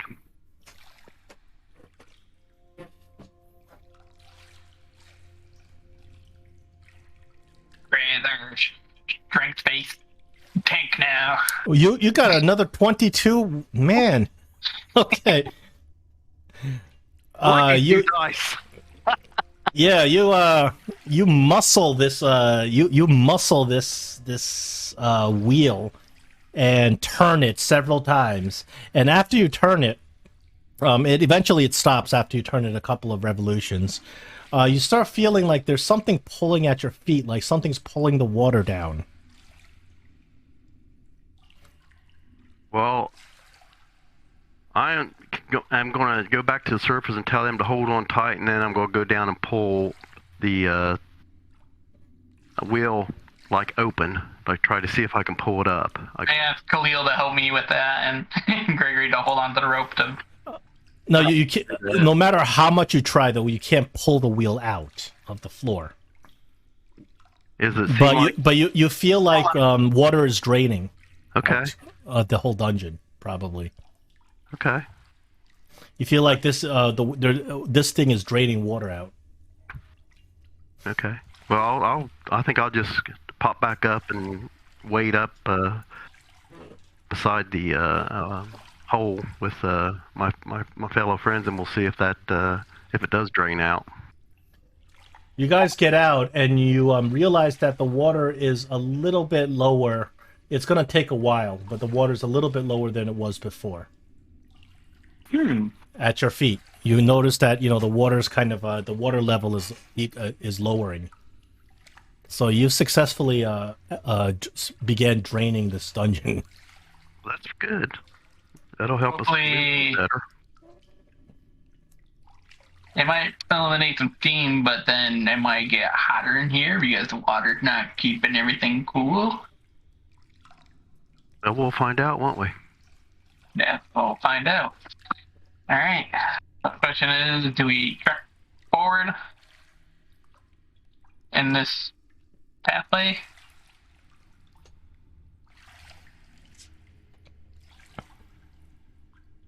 Well, we can. I guess we're. It seems like a big open room just ahead. Well, let's just go up there and investigate then. Mm-hmm. Where am I at? As we go forward, I'm casting Shillelagh on my on my club just in case some creature jumps out at us. Don't worry. So you get into this big room. Hold on, let me.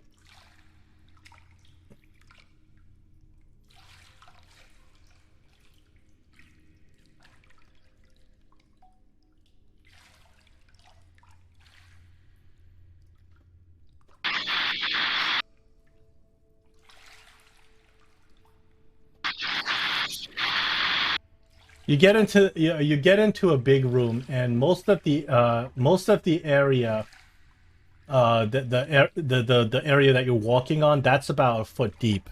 But you can see that beyond the area you're walking on, it appears to be a much deeper. You can't even see the bottom.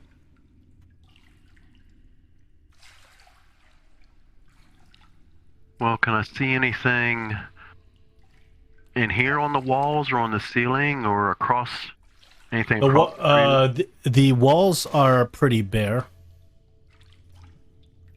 Hold on. And does Gregory see anything with his all-seeing eyes? No, he doesn't. I don't. No, he doesn't. Hold on. Or at least nothing that's invisible or ethereal. So yeah, you don't see it, Gregory. You don't see anything invisible or ethereal in this room, and you notice that the area that's the deeper area, you can't really see the bottom, and it's murky, so you can't see through the water. The area that's marked with the steps, it's about the same height as the water that you've been walking along, even though it's kind of slowly draining in this area. So you can see that on the far end of this room there are stairs that are going up out of the water. In the eastern wing of the pool are two partly enclosed areas. What it looks like on the eastern area, on the eastern side of the room, like you can see like just the top of what appears to be some sort of like there's some room, but it's underwater. You know what I mean? So you can't see into the room right now, even though you sort of can with your vision, but you can't really see into the room. but you can see the top of the room because you can see the door of the room is underwater. That's what I meant. Okay. So I might suggest that we go down a different path and wait for the water to water to drain a little drain? bit more before we come in back and investigate enough. this one. Fair enough. You want to head left or you want to head right?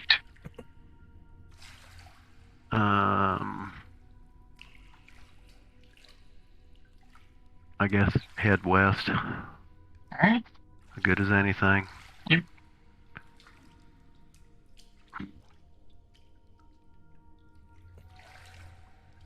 Okay, your marching order? Okay, at this point in time, I would like to cast Pass Without a Trace too. Okay. Let me go mark that off. Is that a that's a second level, isn't it? Spell. Yes. Whoa, what happened? Oh, there it is. Okay. Okay, I got it marked off. You want me to put it on everybody? Sure. Sure. The effect itself.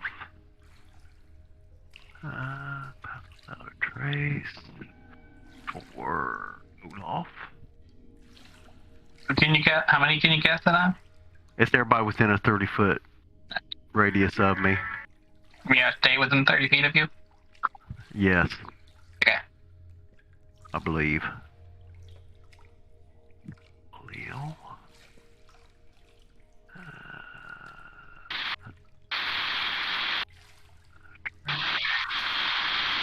It's Gregory. Oh, okay, I see. Do I got that on everybody now? It looks like it. Yep, it's on Should I me. get on Pepper too, or does that matter? Sure. It only makes a difference when they have to roll a stealth. Well, it won't hurt anything, I guess, to put it on him. But he'll lose it. I should have just. Well, I could take it off when it needs to be taken off. Yeah. Okay. All right. I guess we. All right, we're good. What's the dice on there? What do you mean? The little die on my Pass Without a Trace spell. Got 2 effects and then a dice, but it don't really say anything on the dice, or does that matter? I'm not sure what that dice is. Well, let me see. Let me check what that is. In case we have to roll a stealth check, I guess. That dice does absolutely nothing, so don't worry about it. Oh. Okay. Okay. I don't. It's a present from the new update from Fantasy Grounds. Oh, okay, thank you. It's a riddle to be solved. Okay, I guess our marching orders. I'm going to go first. Okay, you go first. Probably Khalil, close behind me, Yep. Okay. and then probably Olaf, Yep. and then Gregory Gregory and then in the back. come up behind. Yeah. And I'm going to be listening and watching and looking at the walls and the ceilings and the floors as I walk along. So in other words, I'm going to be very, very cautious walking. Should we just go ahead? Yeah, go ahead. All right. Am I hearing anything or? You're not hearing. Stop there. Whoops. Stop there. You're right over here. Unfortunately, it was not possible for you to detect if the water is still there. But there's an illusory floor. And you step right through the floor. Because unless you're testing the floor or the water's not there, it's impossible for you to see this. There's a pit trap. However, right before you fall, Khalil tries to grab you. So I'm going to give Khalil a chance to save you first. I'm going to do a dexterity check for Khalil. And I'm going to make it DC 20. So Khalil sees you falling down. He tries to grab you.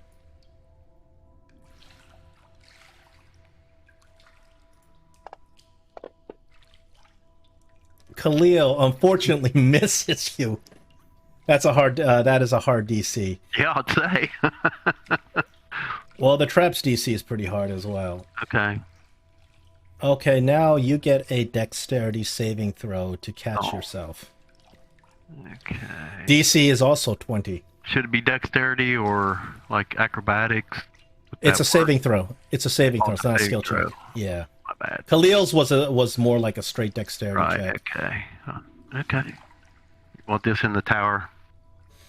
It's a saving throw. It doesn't have to be. You'll find out very soon if you fail. Ooh.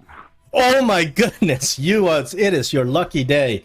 You as you turn around and you're about to fall through this illusory floor, you just catch yourself with one hand grabbing the ledge, and you look down through the illusory floor. You can see that there's poison-tipped spikes Or in water. inside the water. So not only is the water blocking it, but it's also an illusionary floor. Mm-hmm. You just really saved yourself there. Okay. Khalil helps you back up. The ledge or whatever, and okay. Yeah. You just barely you save yourself from falling entirely. So Khalil helps you up, tells you got to be more careful. Yeah. Well, thanks, Khalil. All right. Can we skirt this or skirt around this? Illusory. There's just enough, like maybe 2 inches of space on either side to skirt around it. Okay, we'll skirt around it then. And I think I'm going to suggest maybe Olaf ought to come up and maybe beside me and maybe tap the floor as we go. What do you think? You said there was room for us to walk side by side, actually. Yeah. But what's the chances there's another one just like that? I don't know. You tell me. I'm just speaking. I know, of course, but I'm just speaking the logic of. Well, I'm going to be Of dungeon careful now and continue to try Very to good. Focus on the floor, but also still be looking at the walls and the ceiling too. But and asking my mates to do the same. Yeah. Checking All right. everything as well. Any traps that the others, checking for any traps that the others may not have spotted. Is this a dead end? It's not a dead end. It's a map. It's a map transition. Oh, okay. It's an unnecessary map transition. It's one of these things where the people who import it into Fantasy Grounds to decide to cut the dungeon up into 50 tiny little pieces. That's not necessary. Does it like go off to either way or just to Yes, one? I gotta warp you to another map. Okay, first. well, I want to stand at the corner and use my mirror, whichever direction, to look around before I step out into the corridor, if it's a corridor.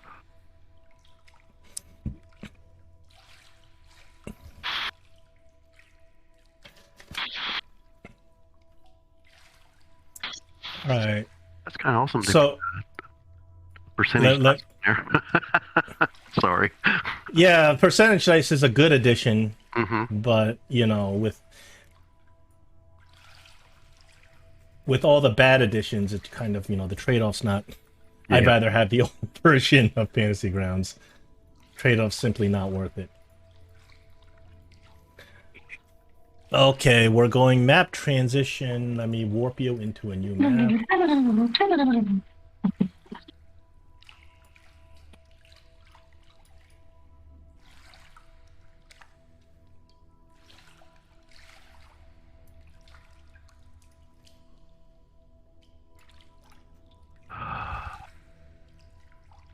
Here we go.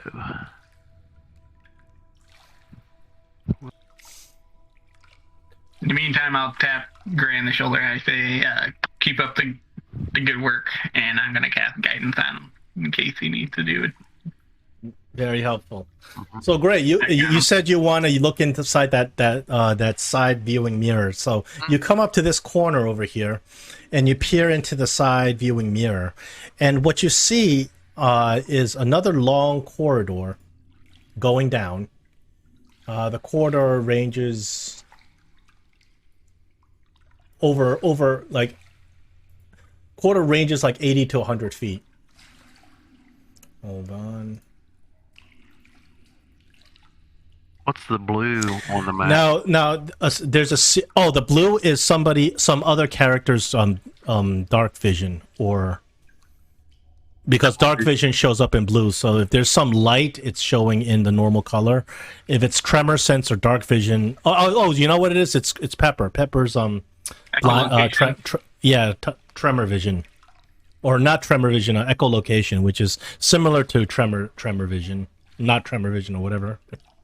Similar to non sight, similar to blind sight. So there is a series of copper plates on either side of the wall, going all the way up. 1, 2, 3, 4, 5, 6, 7. You see 7 rows of copper plates. The plates are 6 feet high and 6 feet wide, and they are welded into the stonework of the walls itself. They're not like just hanging there. Do they go from floor to ceiling? Is that what you're saying? Yeah. Is there anything on the copper plates? No. I wonder if we could send Pepper down that corridor or off.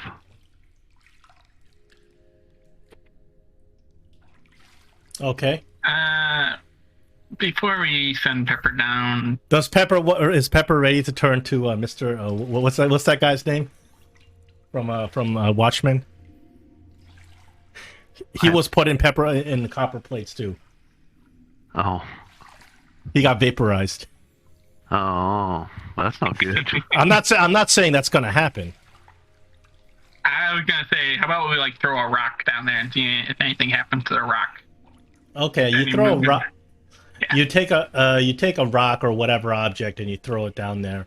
Nothing happens. You pick up a rock off the ground.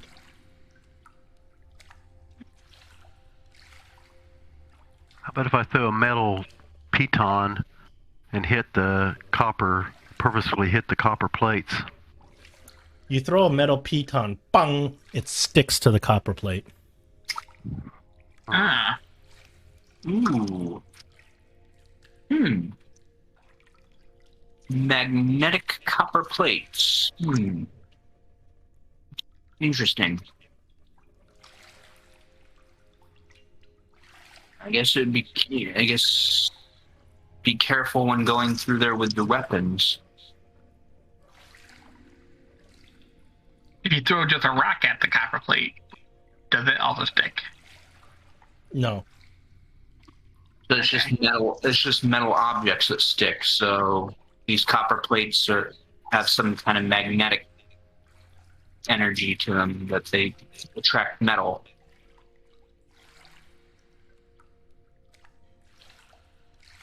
So, looking on the walls just right around this area where Pepper is and all that, do I see any like switches or any other kind of thing that? Unfortunately, no. And how far down did you set? I'm gonna move over here so I can see. This appears to be some devious trap set by a madman, with no switch to just turn it off. I think I'll send Pepper down just halfway, maybe to here. Anything happening to Pepper? Nothing happens to Pepper. You go max distance away, Pepper. That's Pepper is doing fine. He reports. Report back that this quarter ends in a square room. Well, Pepper will look around the room to see if there's switches or anything, levers. There do not appear to be any switches or levers.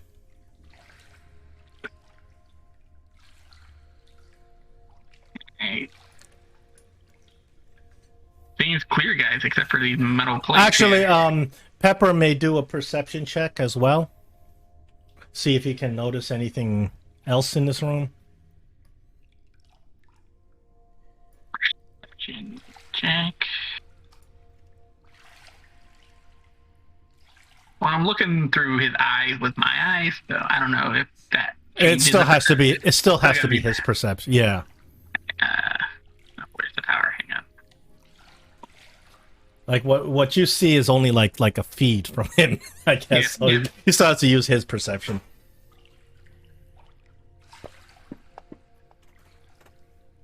Pepper doesn't notice anything anything else in the room. All right.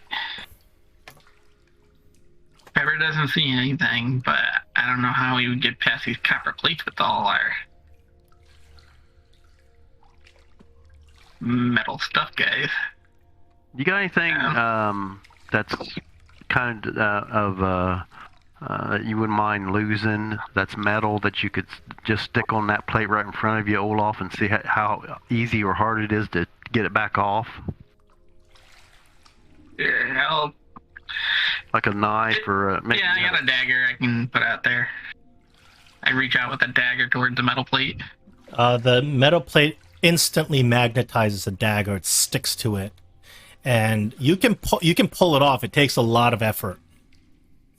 This is a very, very strong magnet.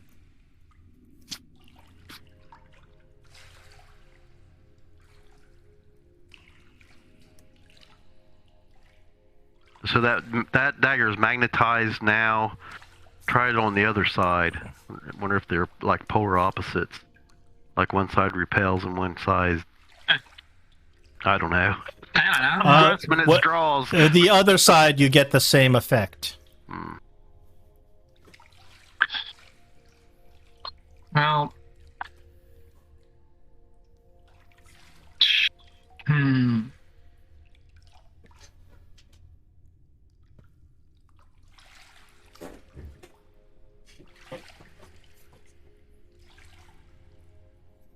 here's a question out of game. So I'm attuned to an item. If I put it down and walk away from it, I'm still attuned to it, right?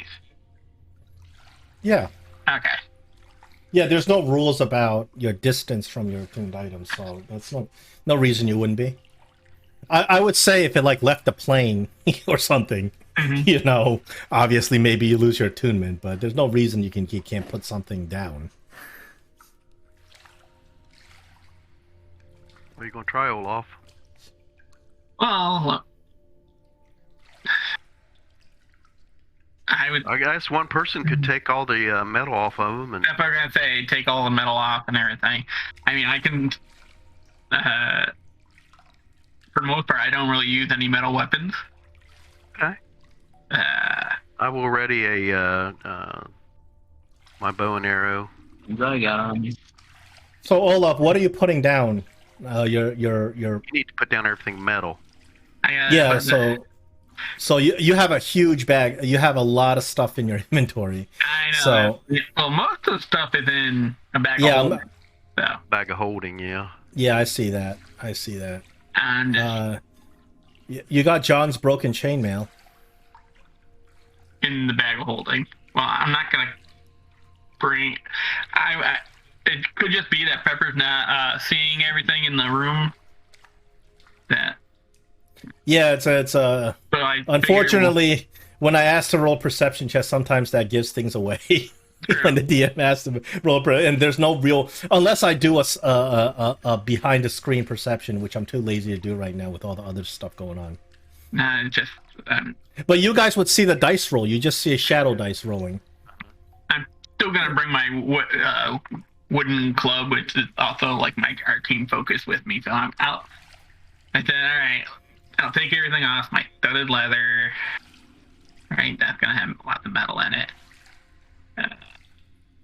Cloak of protection I'll leave on. You can just mark it as. Can he just mark the stuff as unworn on his? Yeah, that's what I'm doing. Yeah, you can just mark it as unequipped on your inventory. Yeah, that's what I'm basically doing. Unequipped, uncarried, etc. Basically, I'm gonna just put my rod of the warlock or whatever in my bag of holding, and pretty much that's gonna be take everything off except for my cloak of protection.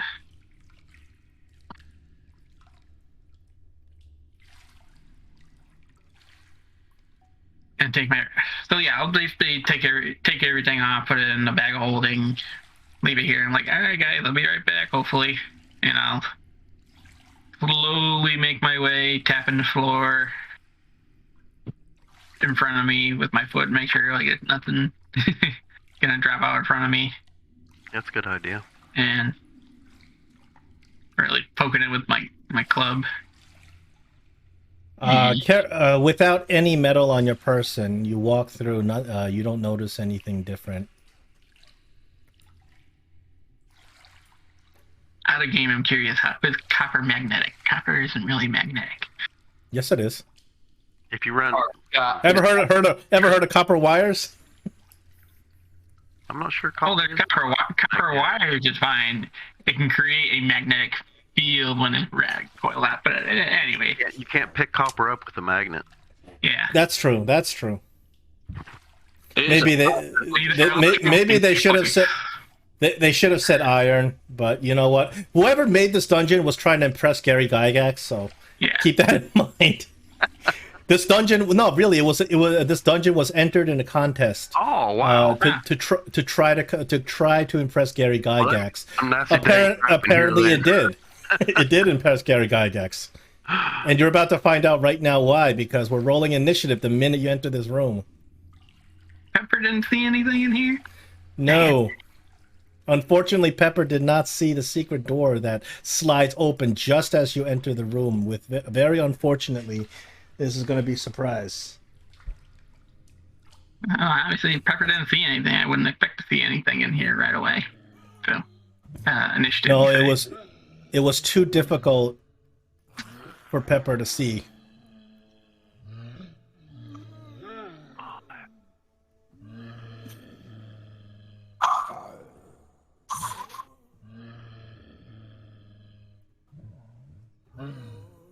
Such low rolls for both Pepper and I. Luckily, the water is still there, so everybody's speed is still decreased. All right. Should I roll initiative or no? Oh yeah, we're all involved here. Oh.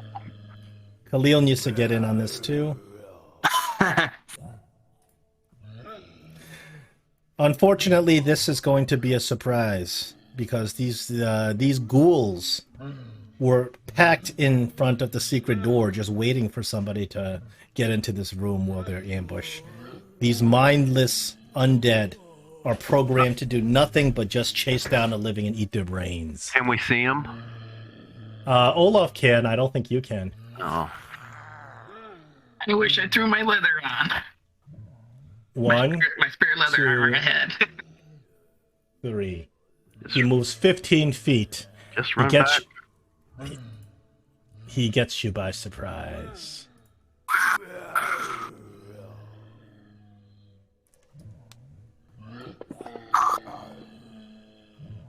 Ooh, that's gonna get you. Olaf is gonna die today. Not necessarily. He hits you. He hits you with one of his claws, and the necrotic energy seeps through your blood. You roll a Constitution save. You want to succeed on the save. Oh no! I'm so sorry, Olaf. You're paralyzed. Oh boy. These are ghouls. That's what they do. This ghoul, I don't think can get to you with his speed being decreased. So he moves 5, 10, 15. He's going to attack Pepper. They hate all living things.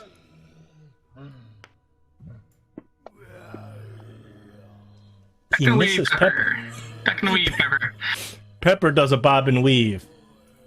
The heartbroken legwork. The ghoul with a pathetic limp has less speed. So he's not... they normally have 20 feet of speed inside the water. This guy only has 15 feet of speed inside the water. 1, 2, 1, 2, 3. 1, 2, 3. The ghoul with a heartbreaking lisp. This guy is weaker than other ghouls. 1, 2, 3, 1, 2, 4, 5, 6. So he does a dash. The conniving chuckle. This guy has especially nasty necrotic damage. 1, 2, 3, 4. 1, 2, 3, 4. Goal number 3. 1, 2, 3, 4. 1, 2, 3, 4. Rule number 4. Oh my gosh. 1, 2, 3, 4. 1, 2, 3, 4. There's a lot of ghouls. And ghoul number 5. 1, 2, 3, 4. 1, 2, 3. So, most of these ghouls dashed because they don't have the speed to come up to you and attack. You are paralyzed by the ghoul's necrotic powers. So the ghoul that has you paralyzed, he gets a free hit on you. Man. And he's going to try to bite you. He's starting his dinner early. He misses, even though you're not even moving. With no armor, I'm leaving me. That's the ghoul with a nervous twitter. His attack bonus is very low. This ghoul, however,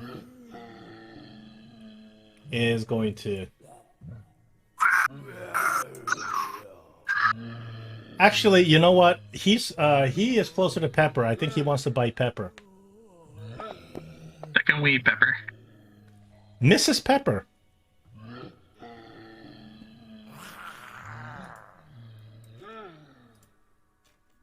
Khalil. Let's see his... He comes over here. Khalil says, but my daggers are metal. And my crossbow bolts are metal. Yes. Oh, what? Oh, let's... It's like, you saved me, now it's not my time to save you. So 1, 2, 3, 4, 5, 6. That's his 30 feet of movement. And he's like, I can't pick up my and you can see he's struggling with trying to take a crossbow bolt out of his quiver. He can't do it and just continues to run. 1, 2, 3, 4, 5, 6. And you can see that his crossbow bolts are burning through his quiver. They're heated up. His daggers are burning through their sheaths.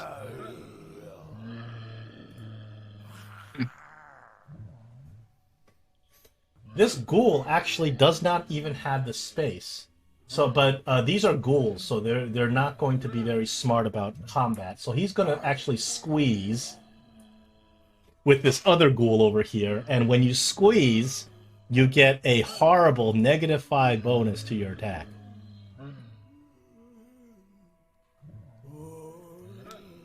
He's going to try to attack Pepper. He still misses Pepper. Pepper's tanking for you guys real well. This ghoul with a heartbreaking lisp attempts to attack Pepper. Ooh, he's gonna hit Pepper. And then that's gonna be the end of Pepper. Pepper disappears in a puff of smoke. No.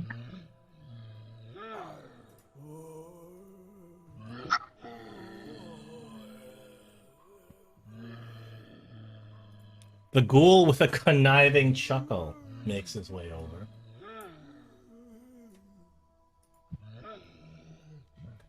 Since you're already paralyzed, he's going to try to bite you.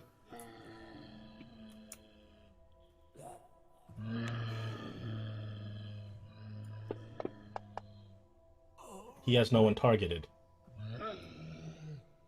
No, he was targeting... Who was he targeting? He's targeting himself. He wants to eat himself. That makes no sense. Okay, let me try this again. I'm so hungry, I'm gonna eat myself.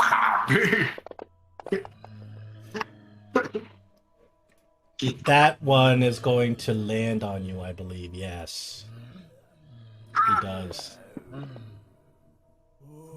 8 points. Rule number 3.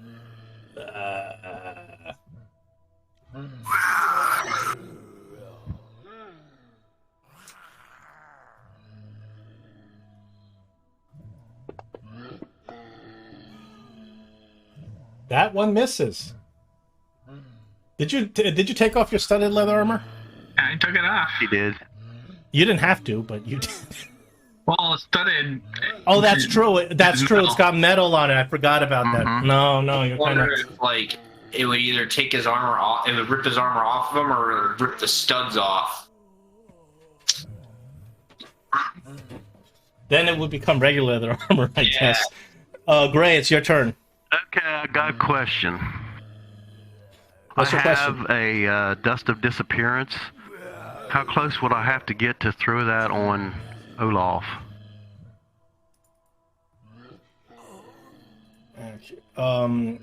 Is there anything that indicates how close you have to be? There's in any no description? range in the description. Then you have to be adjacent. Oh wait a minute. You and each creature and object within. Let's see. Powder, very fine sand. You know There's what? another one used. Logically, it would make sense that you can throw it. But you know what I'm gonna do is I'm gonna set an armor class, and I want you to roll a ranged attack against the armor class. Okay. I think we don't have good rules in 5th edition for throwing items. Mm-hmm. So we need to kind of modulate it in a way where you have to be able to aim it, and we have to think about how far can you reasonably throw something. The problem with sand is if you throw it, it automatically disperses all over the place. Then Right. a little bag that disperses when it hits. Yes, so that because you're trying to do something fancy, we'll do an improvised kind of action. So what I need you to do is be within 30 feet of him to try to throw it. Okay, so I probably can't. I think take- 30 feet's like a reasonable. I know, like baseball professional pitchers can even I better probably than that. can't- I But probably can't drop all my metal stuff before I do this. no, you're gonna have to run in. What metal stuff do you got Well, I rocking? got a studded leather, and then I got my swords is the main thing. Okay. Could I at least drop my swords? You can drop your swords as a free action. Okay, I'll drop my swords, and then the studded. You can drop your whole pack as a free action. Oh, can I drop my swords and my pack?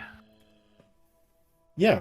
Okay, And I'll let's say do it's all on a harness, and you can just undo the harness as a free action. That's fine. Okay, so The only thing you can't do is like doff armor. Like you're wearing plate mail. I'm gonna, of course, that the bad takes an thing hour. is I can't do it on this A minute to turn dock that. anyway, because it won't be close enough. If I move 25 feet, I'm not going to be close enough to get within 30 feet of him. Greg, do you have some kind of teleportation spell that can get you into there? I got Misty Step. How far will that take you? 60. Yeah, 60 feet. Well, can I give the dust of disappearance to Gregory and allow him to misty step, and then throw it on Olaf? Yeah, you can do that. Because that'll get him within about 20 feet, 10 or 20 feet. So, all right, that's what I'm going to do then. Is that my action then? Giving the I didn't drop everything then, so my action would be giving the dust to Gregory. Uh-huh. Okay, so I'll give the the dust. Dropping everything. We can do that as a free action, sort of related to sheathing a weapon, etc., like part of your movement free action. Okay, so I'm going to go back and give this dust of disappearance and tell him to use Misty Step to get us close and throw it on Olaf. Okay. And I guess that's the end of my turn because I can't really see anything to shoot at yet. You can take a movement. I moved over to him to give him the dust, and then I moved back to here. Oh, okay. And That's your movement. Yeah. Because we still only get like, what, 20, 25? I mean, 5. Yeah, that's right. I gave Khalil 60 feet. Oh, man, I have to take that back. Yeah, so that's why I think I feel so bad. Still there, so. It's because you reminded me I gave Khalil 60 feet. Yeah, you guys did not wait until everything drained out, so... Right. So I gotta move him back. 1, 2, 3, 4. Okay, I will, I guess, pass my turn and hope that this works. All right, ghoul number 4. Let's see. 1, 2, 3, 4. 1, 2. He's gonna squeeze in over here, continuing his bite.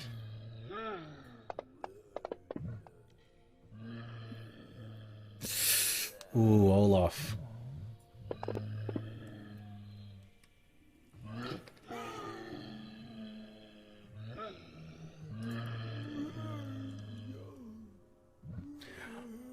Olaf, it is your turn. As an action, you may repeat that saving throw. It is a Constitution saving throw for he paralysis. Can't cast or anything because he's completely paralyzed. Paralyzed is incapacitated. Okay. It's real bad. It's real bad. So Olaf, you may repeat that save on yourself on your turn. Okay. Which is it's your turn now. The DC is not high. It's only 10.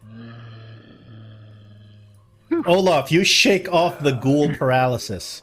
Unfortunately, you are completely surrounded by ghouls. Any step you take, unless you Misty Step out of here, is going to incur 1, 2, 3, 4, 5, 6 opportunity attacks. All able to paralyze you again. There is no immune from paralysis for 24 hours kind of thing with the ghoul paralysis. I wouldn't expect. Unfortunately, I left all my stuff back at the other end. That probably could have Misty stepped me out of there. Well, you still took your... I thought you said you took your spell focus. Yeah, You can, I thought you took your spell focus with you. I left all my spells back in the... Oh, you don't have...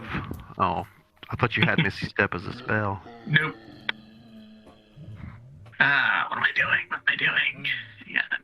Well, you did have to take your scrolls off. They're not metal. I wasn't sure if the cases were metal, so. Anyways.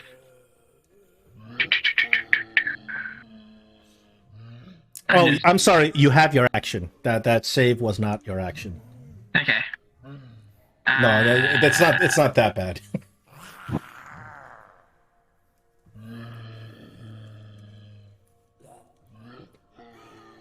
I'm going to cast a Guardian of Faith right on top of me. All right. There we go. That's in the illusionary form of John Ashford.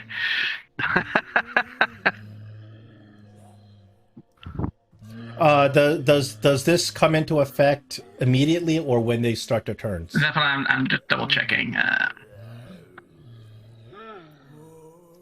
When they start or move into there for the first time is when they got to make a dexterity saving throw. Okay. What if they're already in it? It has to be on there. Yeah, that's what I asked last time, but I think it makes sense if they're already in it. Yeah. Even though in Solasta that's not true. If you cast it while they're on their spot, they don't. Well, that's the first time they're in it, so that kind of makes sense that it would happen to him as soon as he cast it. Yeah, no, the way it's worded is the problem is it's the way the spell is worded is not clear. So I think that it's reasonable to be able to, damage them while they're in it. But the thing is, like, if it's Spirit Guardian already does that, so that's all right. That's all right. Okay, and then as a bonus action, I'm gonna heal myself a little bit because I don't think I'm going anywhere, and I'm like, guys, I'm having trouble here, and we'll pass off my turn. All right, goal number 5 is going to try to attack you. Now he no longer has advantage.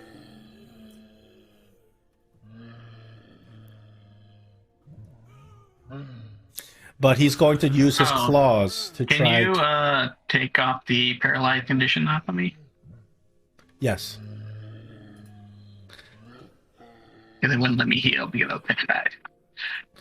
So, ghoul number 5, the issue is he has no rooms, so he's going to squeeze. These ghouls are not smart, so they squeeze when they can't fit. So he squeezes. Oh man, he squeezes with this ghoul over here just to attack. We know the Guardian of Faith that is on all these ghouls. So. Yeah. So when he's squeezing, he attacks with a -5. But he should be doing a dexterity saving throw then. First, for the Guardian of Faith. Right? He rolls a 10. Which is not gonna do anything, so he gets radiant damage. And he dead. Radiant damage should be doing lots of damage on these guys. So okay, so that was 24. Oh, I'm checking. I'm sorry, that's a mistake. He doesn't get a -3 to his dex save. He gets a +2 because I had the -5 selected. So a +2 to 13, 15. Would that No, save? my DC 16, so. Okay, then he is dead. He dead. And now it's Greg's turn. All right. So is the water still reducing my speed? By 10 feet, yes. Okay.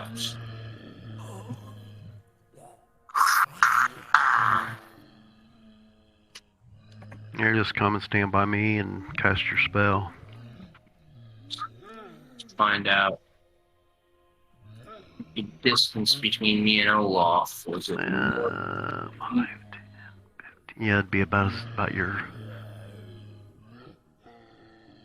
All you can move anyway, so. Without dashing, I should say.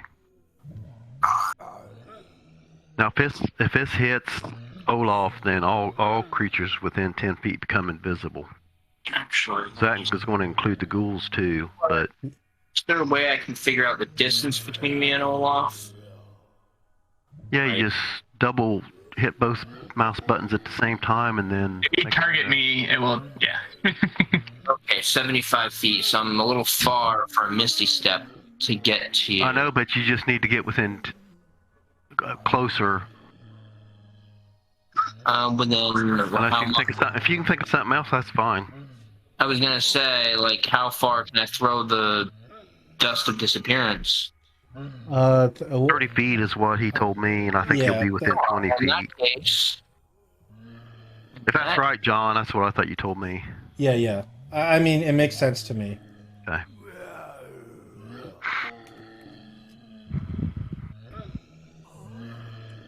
be able to Misty Step over to here. I'd still be within one of those plates, though. Do you have metal on you? You don't have too much metal on you, do you? Not too much. Let's see what I have. I have that V amulet. I don't know how I got into my inventory. Let's see. I got a mess kit, a tinderbox. I don't know if that stuff's metal or not. Well, the mess kit is, but let's see. I got a small knife. I don't know if the braces of defense are metal or not, but I just drop your backpack if you can still cast your spells. yeah, I think I can do that.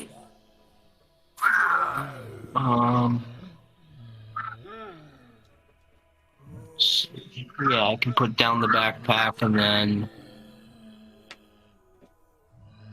then I'll Misty Step 5, 10, 15, 20, 25, 30, 35, 40, 45, 50, 55. I'll end up here if I miss a step. Well, actually, that says 55 feet. Oh, well, in that case, I can move 5 more feet. My token. Let's see. So I'll move over to here. And then As you land between copper plates, you start feeling that the amulet you're wearing is starting to warm up. okay, well, I'll quickly... If I can throw that dust of I'll Misty Step, that's my bonus action. So what becomes invisible? Everything that's within 10 feet of where you cast the dust.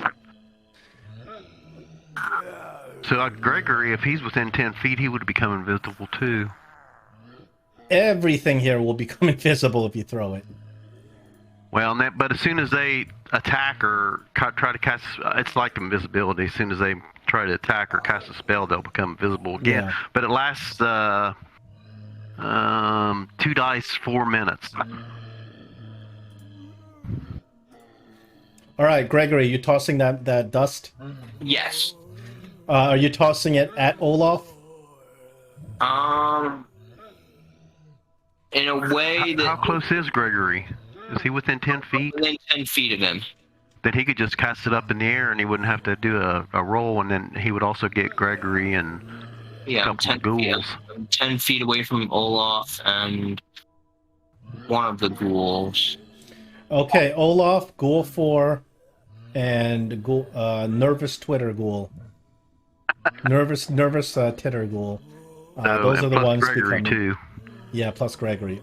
Everything becomes invisible. Gregory, you can see, obviously. And I got the robe of eyes, so I can see the invisible. Everybody else, you just see a footprint sloshing around the water. Olaf has dark vision. Does that let him see invisible? It doesn't see me invisible. Okay. Never rest in peace, Kosai. And then, would I be using my main action to use the Dust of Disappearance? Yeah, that's an action to use an item. Alright, well that completes my turn then. Because I used my bonus action to Misty Step. I already used all my move action. And used my main action. Yeah, so I want to go ahead and delete that Dust of Disappearance before I forget. that's my turn. Okay, we go... Everything up over there becomes invisible. We go back on the top of the action. The ghoul with a nervous titter. He is invisible. He doesn't know what's going on, so he's just going to keep walking. His buddies either. Invisible. He's like, all his friends just disappeared. So he's going to actually... but these ghouls can sense the living. So he's going to... Even though he's not going to attack anything he can't see, he's going to come after you you guys down here. So 1... 2, any opportunity attack? I think I'd pass. Because you will become visible if you do the attack. No, I'm not gonna do any opportunity 3, attacks. 4, 1, 2. Correction, we should be doing the CP of the dexterity check. Forgot about that. I can't believe I keep on forgetting that.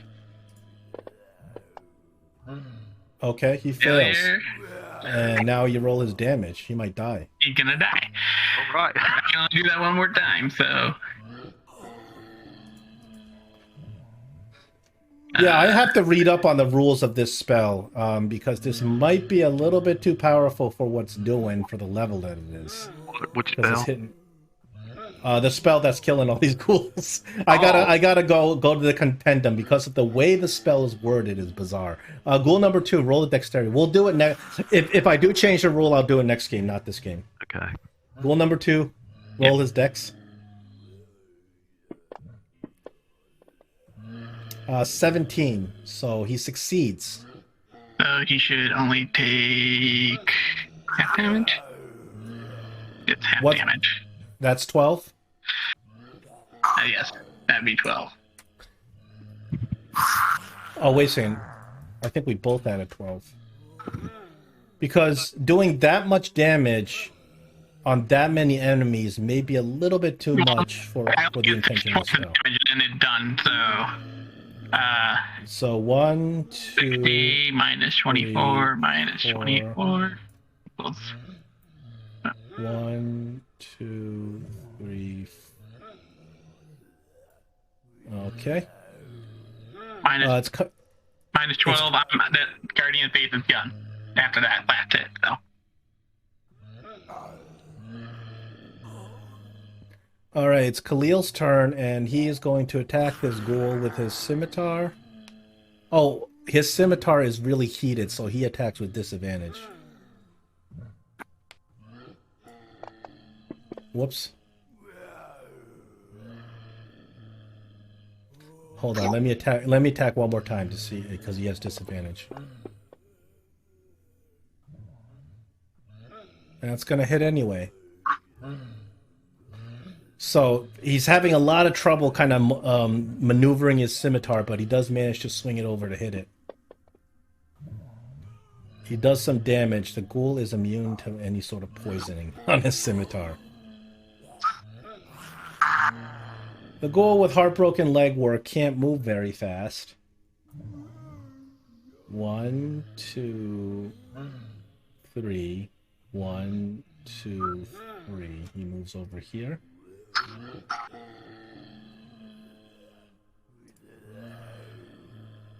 Oh, did you need to roll the his save too?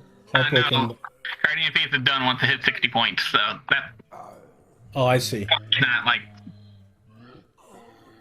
Okay. As powerful as you think it is. 1, 2. No, it's still 60 points of damage is still a lot. 3, 4. 1, 2, 3, 4.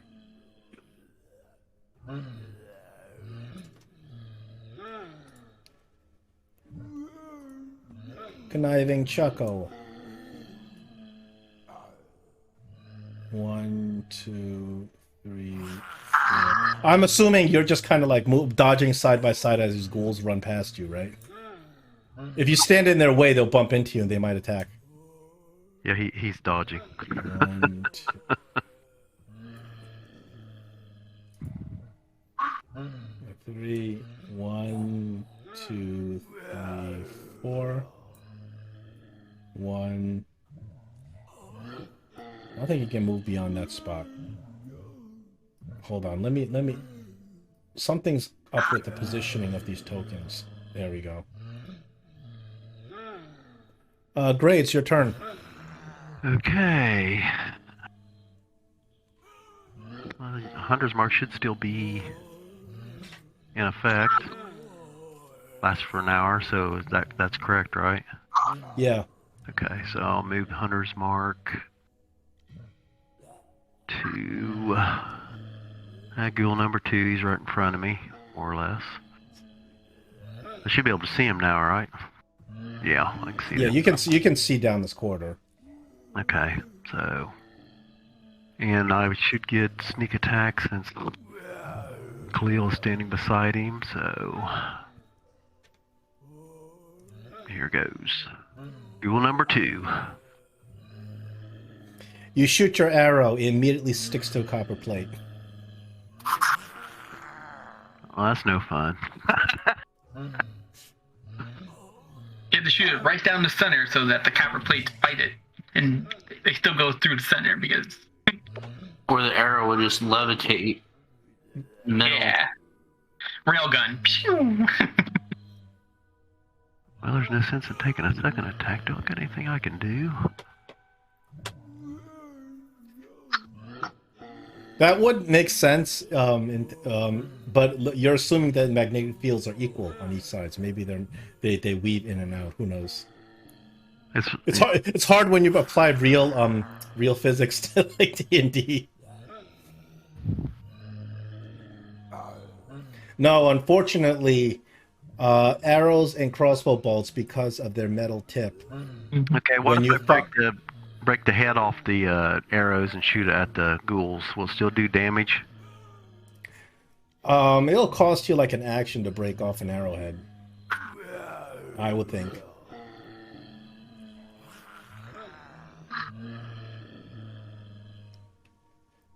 I don't have any spells that can help. Breathing.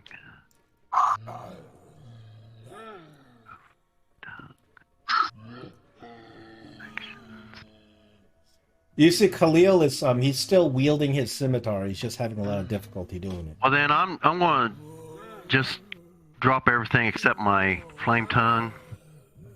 And 5. I gotta help these guys. So there's 30. I still don't get me close enough to take a second attack. So I might as well go up and stand by Khalil. Well, once you use your first attack, use a you second, use your so I action. can only do. Yeah, How far can I go? 25 feet, right? Because of the water. 20 feet.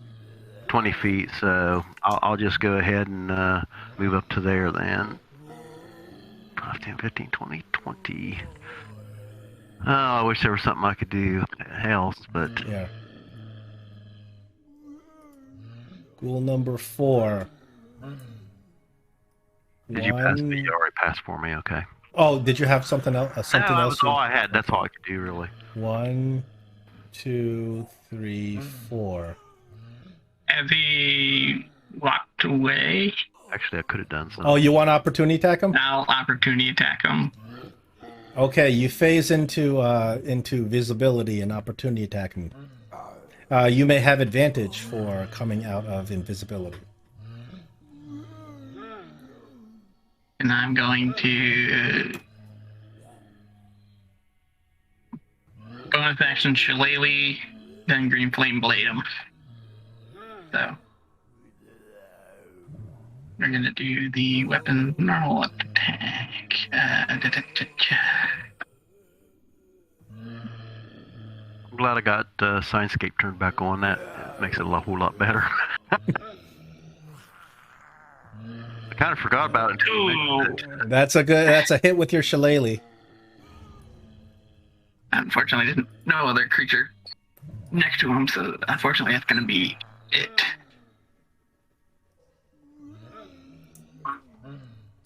That's gonna be all the damage I did to him.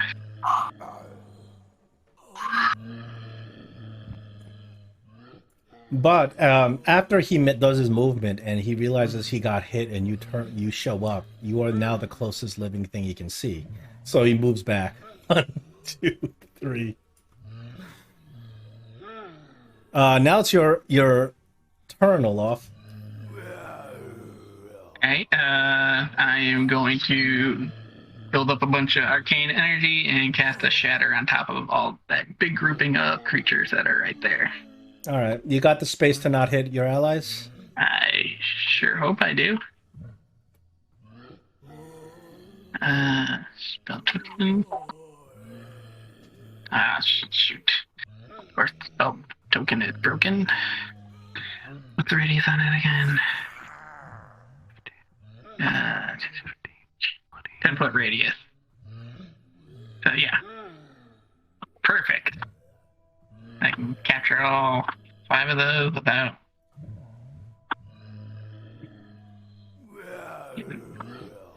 a single one of my buddies.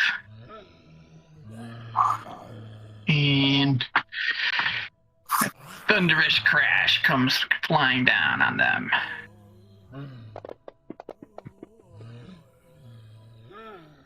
Did they all fail? I think I think one of them passed. Okay. 2 of them passed. The shatter does not break these copper plates. There's something magically. A couple of them die.